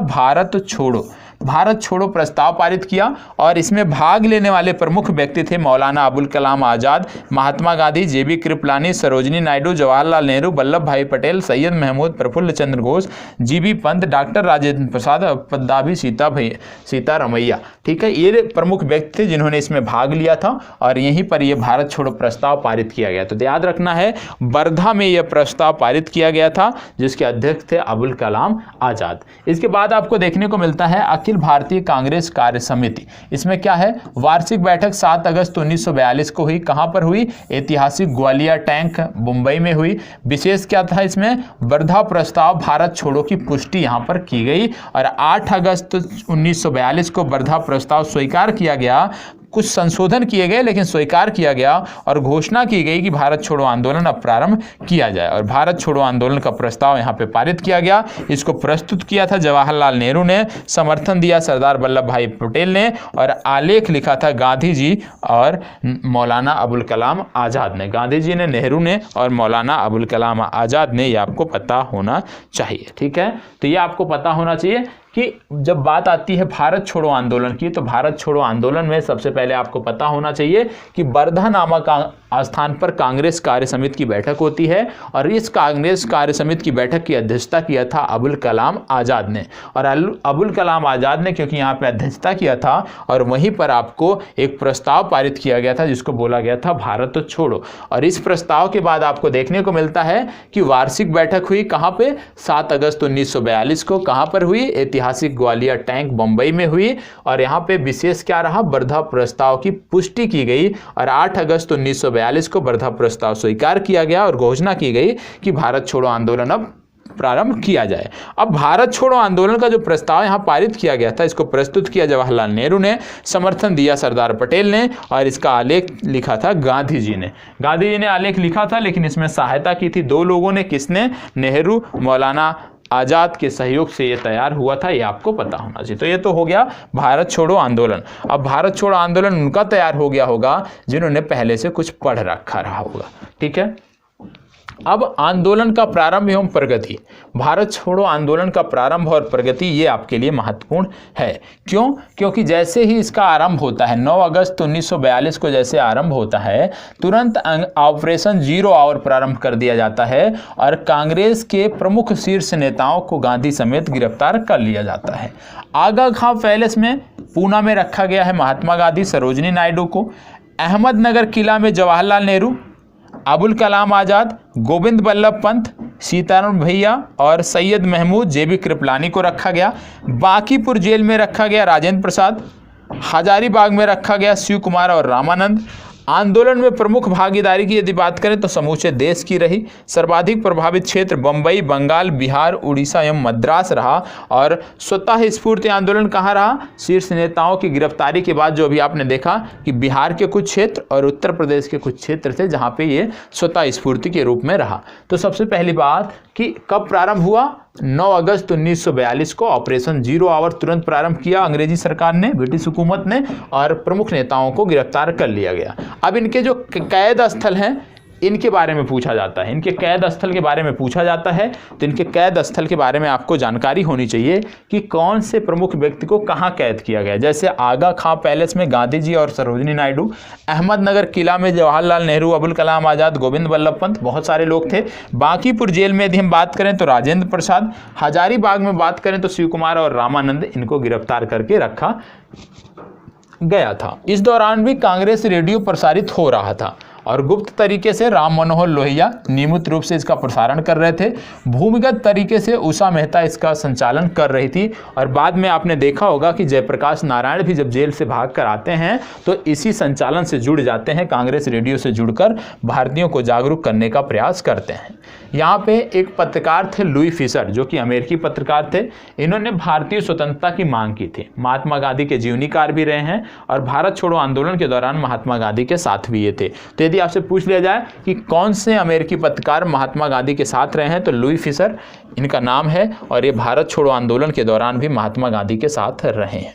ठीक है, अब कुछ महत्वपूर्ण तथ्य आते हैं जो कि भारत छोड़ो आंदोलन से जुड़ते हैं, उनके बारे में भी आपको पता होना चाहिए। जैसे कि करो या मरो का नारा किसने दिया? तो महात्मा गांधी ने करो या मरो का नारा दिया। भारत छोड़ो आंदोलन को 1857 के बाद का सबसे गंभीर विद्रोह किसने बताया? वायसराय लिन लिथगो ने बताया। ठीक है, भारत छोड़ो आंदोलन के दौरान जयप्रकाश नारायण कहाँ से फरार हुए थे? हजारीबाग सेंट्रल जेल से फरार हुए थे। 1942 में भारत छोड़ो आंदोलन से राष्ट्रीय स्वयंसेवक संघ क्या जुड़ा रहा? नहीं, राष्ट्रीय स्वयंसेवक संघ या जिसको आप आरएसएस कहते हो वो कभी भी इस आंदोलन से जुड़ा नहीं रहा, इससे पृथक रहा। और भारत छोड़ो आंदोलन के दौरान बंबई में कांग्रेस सम्मेलन में गांधी जी का संबोधन क्या था? पद्मावती सीतारमैया के अनुसार वास्तव में गांधी जी उस दिन अवतार एवं पैगंबर की प्रेरक शक्ति से प्रेरित होकर अपना भाषण दे रहे थे। ये किसने कहा था? ये कहा था पद्मावती सीतारमैया ने। ठीक है, और इसके बाद आपको पता होना चाहिए बीमारी के आधार पर गांधी जी को रिहा किया गया कब? 6 मई 1944 को, ये भी आपको याद रखना है। ठीक है, तो ये तो बात होगी महत्वपूर्ण तथ्य भारत छोड़ो आंदोलन के बारे में। आपको पता होगा भारत छोड़ो आंदोलन के दौरान कई क्षेत्रों में समानांतर सरकारें भी बनाई गई और जिन क्षेत्रों में समानांतर सरकारें बनाई गई उनके बारे में भी आपको पता होना चाहिए। जैसे कि सबसे पहले तलचर का क्षेत्र था, उड़ीसा में आता है, यहाँ पर समानांतर सरकार का नेतृत्व बनाया गया। बलिया उत्तर प्रदेश में आता है जहाँ पर चित्तू पांडे के नेतृत्व में समानांतर सरकार का गठन किया गया। इसके बाद सतारा आता है महाराष्ट्र में, यहाँ भी समानांतर सरकार का गठन किया गया और सतारा एकमात्र ऐसा क्षेत्र था जहां पे सबसे लंबे समय तक समानांतर सरकार बनी रही। ठीक है, इसके प्रमुख नेता थे वाई.बी. चावनर और नाना पाटिल। तो कहने का मतलब यदि आपसे पूछ लिया जाए समानांतर सरकारें किन क्षेत्रों में बनी तो तलचर हो गया, बलिया हो गया, सतारा हो गया और तामलुक हो गया, ये 4 क्षेत्र आपको बताने हैं। यदि आपसे पूछ लिया जाए कि सबसे ज़्यादा समय तक सबसे लंबे समय तक कहाँ पे रही तो सबसे लंबे समय तक आपको बता दें समानांतर सरकार सतारा में रही, ये आपको बताना है। ठीक है, इसके बाद बात आती है तामलुक की। तामलुक की यदि हम बात करें तो इसकी अवस्थिति है मिदनापुर पश्चिम बंगाल में। अवध की बात करें तो दिसंबर 1942 से सितंबर 1944 तक की ये यहाँ पे सरकार रही और जातीय सरकार रही, तूफान पीड़ितों की इन्होंने सहायता भी की। तो कहने का मतलब है 4 प्रमुख स्थान थे, तलचर, बलिया, सतारा, तामलुक, जहाँ पे समानांतर सरकार स्थापित की गई। लेकिन सबसे ज़्यादा लंबे समय तक जो समानांतर सरकार चली, समानांतर सरकार बनी रही, वो सतारा में बनी रही, ये आपको पता होना चाहिए। ठीक है, इसके बाद बात आती है सुभाष चंद्र बोस और आज़ाद हिंद फौज। सुभाष चंद्र बोस और आज़ाद हिंद फौज की अब हम बात करेंगे और देखेंगे कि किस प्रकार से सुभाष चंद्र बोस और आज़ाद हिंद फौज की बात की जाती है। तो चलिए देख लेते हैं सुभाष चंद्र बोस और आज़ाद हिंद फौज के बारे में अब यहाँ पे हम बात करने वाले हैं। तो यहाँ पे आपको देखने को मिलता है सुभाष चंद्र बोस और आज़ाद हिंद फौज क्या है? सिंगापुर में स्वतंत्र भारत की अस्थायी सरकार आज़ाद हिंद सरकार का गठन किया था। सिंगापुर में स्वतंत्र भारत की अस्थायी सरकार आज़ाद हिंद सरकार का गठन किया गया था। कब किया गया था? 21 अक्टूबर 1943 को। किसके द्वारा किया गया था? सुभाष चंद्र बोस के द्वारा किया गया था, ये आपको पता होना चाहिए। अब सुभाष चंद्र बोस के द्वारा किया गया था, तो आइए सुभाष चंद्र बोस के बारे में कुछ जानकारी कर लेते हैं। सबसे पहले इनका जन्म 23 जनवरी 1897 को कटक उड़ीसा में हुआ था। स्नातक उपाधि 1919 में कलकत्ता विश्वविद्यालय से इन्होंने प्राप्त की थी। भारतीय नागरिक सेवा 1920 में ये उत्तीर्ण किए हुए थे। कांग्रेस के अध्यक्ष 1938 और 1939 में ये कांग्रेस के अध्यक्ष रहे, ये भी आपको पता होना चाहिए। ठीक है, कांग्रेस अध्यक्ष 1938-1939 में, और फॉरवर्ड ब्लॉक के संस्थापक भी थे जिसकी स्थापना इन्होंने 1939 में की थी। विशेष क्या था कि 1943 में आज़ाद हिंद फौज की जो कमान थी वो इनके हाथों में आ गई थी। इनकी उपाधि क्या थी? इनकी उपाधि थी नेताजी की। देश नायक की इनकी उपाधि थी। देश नायक की जो उपाधि थी ये रविंद्रनाथ टैगोर ने सुभाष चंद्र बोस को दिया था, ये भी आपको पता होना चाहिए। तो सुभाष चंद्र बोस को देश नायक की उपाधि किसने दिया था? देश नायक की उपाधि दिया था रविंद्रनाथ टैगोर द्वारा। यदि आपसे पूछ लिया जाए देशभक्तों का देशभक्त, तो देशभक्तों का देशभक्त सुभाष चंद्र बोस को कहा था महात्मा गांधी ने। तो याद रखना है, महात्मा गांधी ने सुभाष चंद्र बोस को देशभक्तों का देशभक्त और रविंद्रनाथ टैगोर ने देश नायक कहा है, ये भी आपको इनके संदर्भ में पता होना चाहिए। ठीक है, इसके बाद बात आती है आज़ाद हिंद फौज के गठन की वास्तविक रूपरेखा। अब इसमें सबसे पहले आपको देखने को मिलता है, जब बात करते हैं आज़ाद हिंद फौज के बारे में, तो इंडियन नेशनल आर्मी के रूप में व्यवहारिक रूप से सैन्य इकाई के रूप में इसका गठन हुआ, ये आपको पता होना चाहिए। और गठन की यदि हम बात करते हैं तो मार्च अप्रैल 1942 में हुआ कैप्टन मोहन सिंह द्वारा, और औपचारिक घोषणा यहीं पर गठन की गई। इसके बाद आपको देखने को मिलता है जून 1942 बैंकॉक सम्मेलन, यहाँ पे प्रस्ताव रखा गया, क्या? काउंसिल ऑफ एक्शन के गठन का प्रस्ताव रखा गया। और काउंसिल ऑफ एक्शन के जो गठन का प्रस्ताव था, इसकी प्रतिनिधित्व समिति थी, और इसके प्रतिनिधित्व समिति में यदि हम बात करें तो इसके जो प्रदत्त अधिकार थे वो थे इंडियन इंडिपेंडेंस लीग के मध्य समन्वय तथा अधीक्षण। ठीक है, तो कहने का मतलब है कि बैंकॉक सम्मेलन में एक प्रस्ताव रखा गया और इसमें काउंसिल ऑफ एक्शन के गठन की बात की गई, और काउंसिल ऑफ एक्शन के जब गठन की बात की गई तो यहाँ पे प्रतिनिधित्व समिति का भी गठन किया गया, उसकी भी चर्चा की गई। प्रतिनिधित्व समिति का भी गठन यहाँ पे किया गया। इसके बाद इसके अधिकार दिए गए, क्या अधिकार दिए गए कि इंडियन इंडिपेंडेंस लीग और इंडियन नेशनल आर्मी के मध्य समन्वय तथा अधीक्षण का कार्य इसका होगा, यह बात यहाँ पे स्पष्ट रूप से की गई। इसके बाद आपको देखने को मिलता है कि सुभाष चंद्र बोस लगातार सक्रिय रहे और इन्होंने फिर आगे चलकर आज़ाद हिंद फौज का गठन किया। इसके बाद आपको देखने को मिलता है कि लाल किला मुकदमा नवंबर 1945 की बात आती है, जहां पे राशिद अली, प्रेम सहगल, गुरबख्श सिंह ढिल्लन और शहनवाज, जिनमें से प्रेम सहगल, गुरबख्श सिंह ढिल्लन और शहनवाज को मृत्युदंड दिया गया, राशिद अली को 7 वर्ष की सजा सुनाई गई। ठीक है, इसके बाद आप देखोगे तो इस आज़ाद हिंद फौज बचाव समिति का भी गठन किया गया, जिसका नेतृत्व किया भूलाभाई देसाई है। और आज़ाद हिंद फौज बचाव समिति का उद्देश्य था कि लाल किला मुकदमा में जो लोग संलग्न हैं, जो लोग संलिप्त हैं, उनको किसी भी तरह से उनका बचाव किया जाए। इसके प्रमुख रूप में यदि देखें तो तेज बहादुर सप्रू, कैलाश नाथ काटजू इसके प्रमुख थे, और सदस्यों में यदि हम बात करें तो अरुणा आसिफ अली और जवाहरलाल नेहरू भी इससे जुड़े हुए थे, जिसका उद्देश्य था कि लाल किला मुकदमा में जिनको सजा सुनाई गई है उनको बचाया जाए। ठीक है, बाद में क्या हुआ? बाद में आपको देखने को मिलता है 4 जुलाई 1943 को सुभाष चंद्र बोस द्वारा इंडियन नेशनल आर्मी का नेतृत्व ग्रहण किया गया, और इसमें आपको देखने को मिलता है कि द्वितीय इंडियन नेशनल आर्मी की संज्ञा भी इसे दी जाती है, और इसे ही हिंदी में आज़ाद हिंद फौज कहा जाता है। तो दोनों चीज़ें एक हैं, ये आपको पता होना चाहिए। बाद में जब ये विशेषाधिकार समिति का गठन किया गया था, जब इसका दबाव पड़ा, तो लॉर्ड बेबल थे उस समय, तो लॉर्ड बेबल ने क्या कर दिया? लॉर्ड बेबल ने अपने विशेषाधिकारों का प्रयोग करते हुए लाल किला मुकदमे में मृत्युदंड की सजा को माफ कर दिया। तो जब इनके द्वारा बचाव समिति का गठन किया गया, आज़ाद हिंद बचाव समिति का गठन किया गया, तो आज़ाद हिंद फौज बचाव समिति के प्रयासों के फलस्वरूप लॉर्ड बेबल द्वारा मृत्युदंड की जो सजा थी उसको माफ किया गया और उनको मृत्युदंड से बचाया गया। इसके बाद आपको देखने को मिलता है कैबिनेट मिशन। कैबिनेट मिशन की बात करें तो 1946 में ये भारत आया था, 24 मार्च 1946 की बात है। और कैबिनेट मिशन जो शिष्टमंडल इसका था, इसकी यदि हम बात करें तो इसके एक अध्यक्ष थे, जिसके अध्यक्ष का नाम था लॉर्ड पैथिक लॉरेंस, ये नाम आपको पता होगा। ठीक है, इसके बाद यदि हम देखें तो इनको भारत मंत्री की पद मिली हुई थी। इसमें सदस्य कौन से? स्टेफोर्ड क्रिप्स और A.B. अलेक्जेंडर इसके सदस्य थे, जो A.B. अलेक्जेंडर नौसेना मंत्री थे और स्टेफोर्ड क्रिप्स जो थे ये बोर्ड ऑफ ट्रेड के अध्यक्ष थे। तो जो कैबिनेट मिशन भारत आया था उसमें कुल 3 सदस्य थे, एक अध्यक्ष और 2 अन्य सदस्य थे, ये आपको पता होना चाहिए। कैबिनेट मिशन ने सुझाव क्या दिया?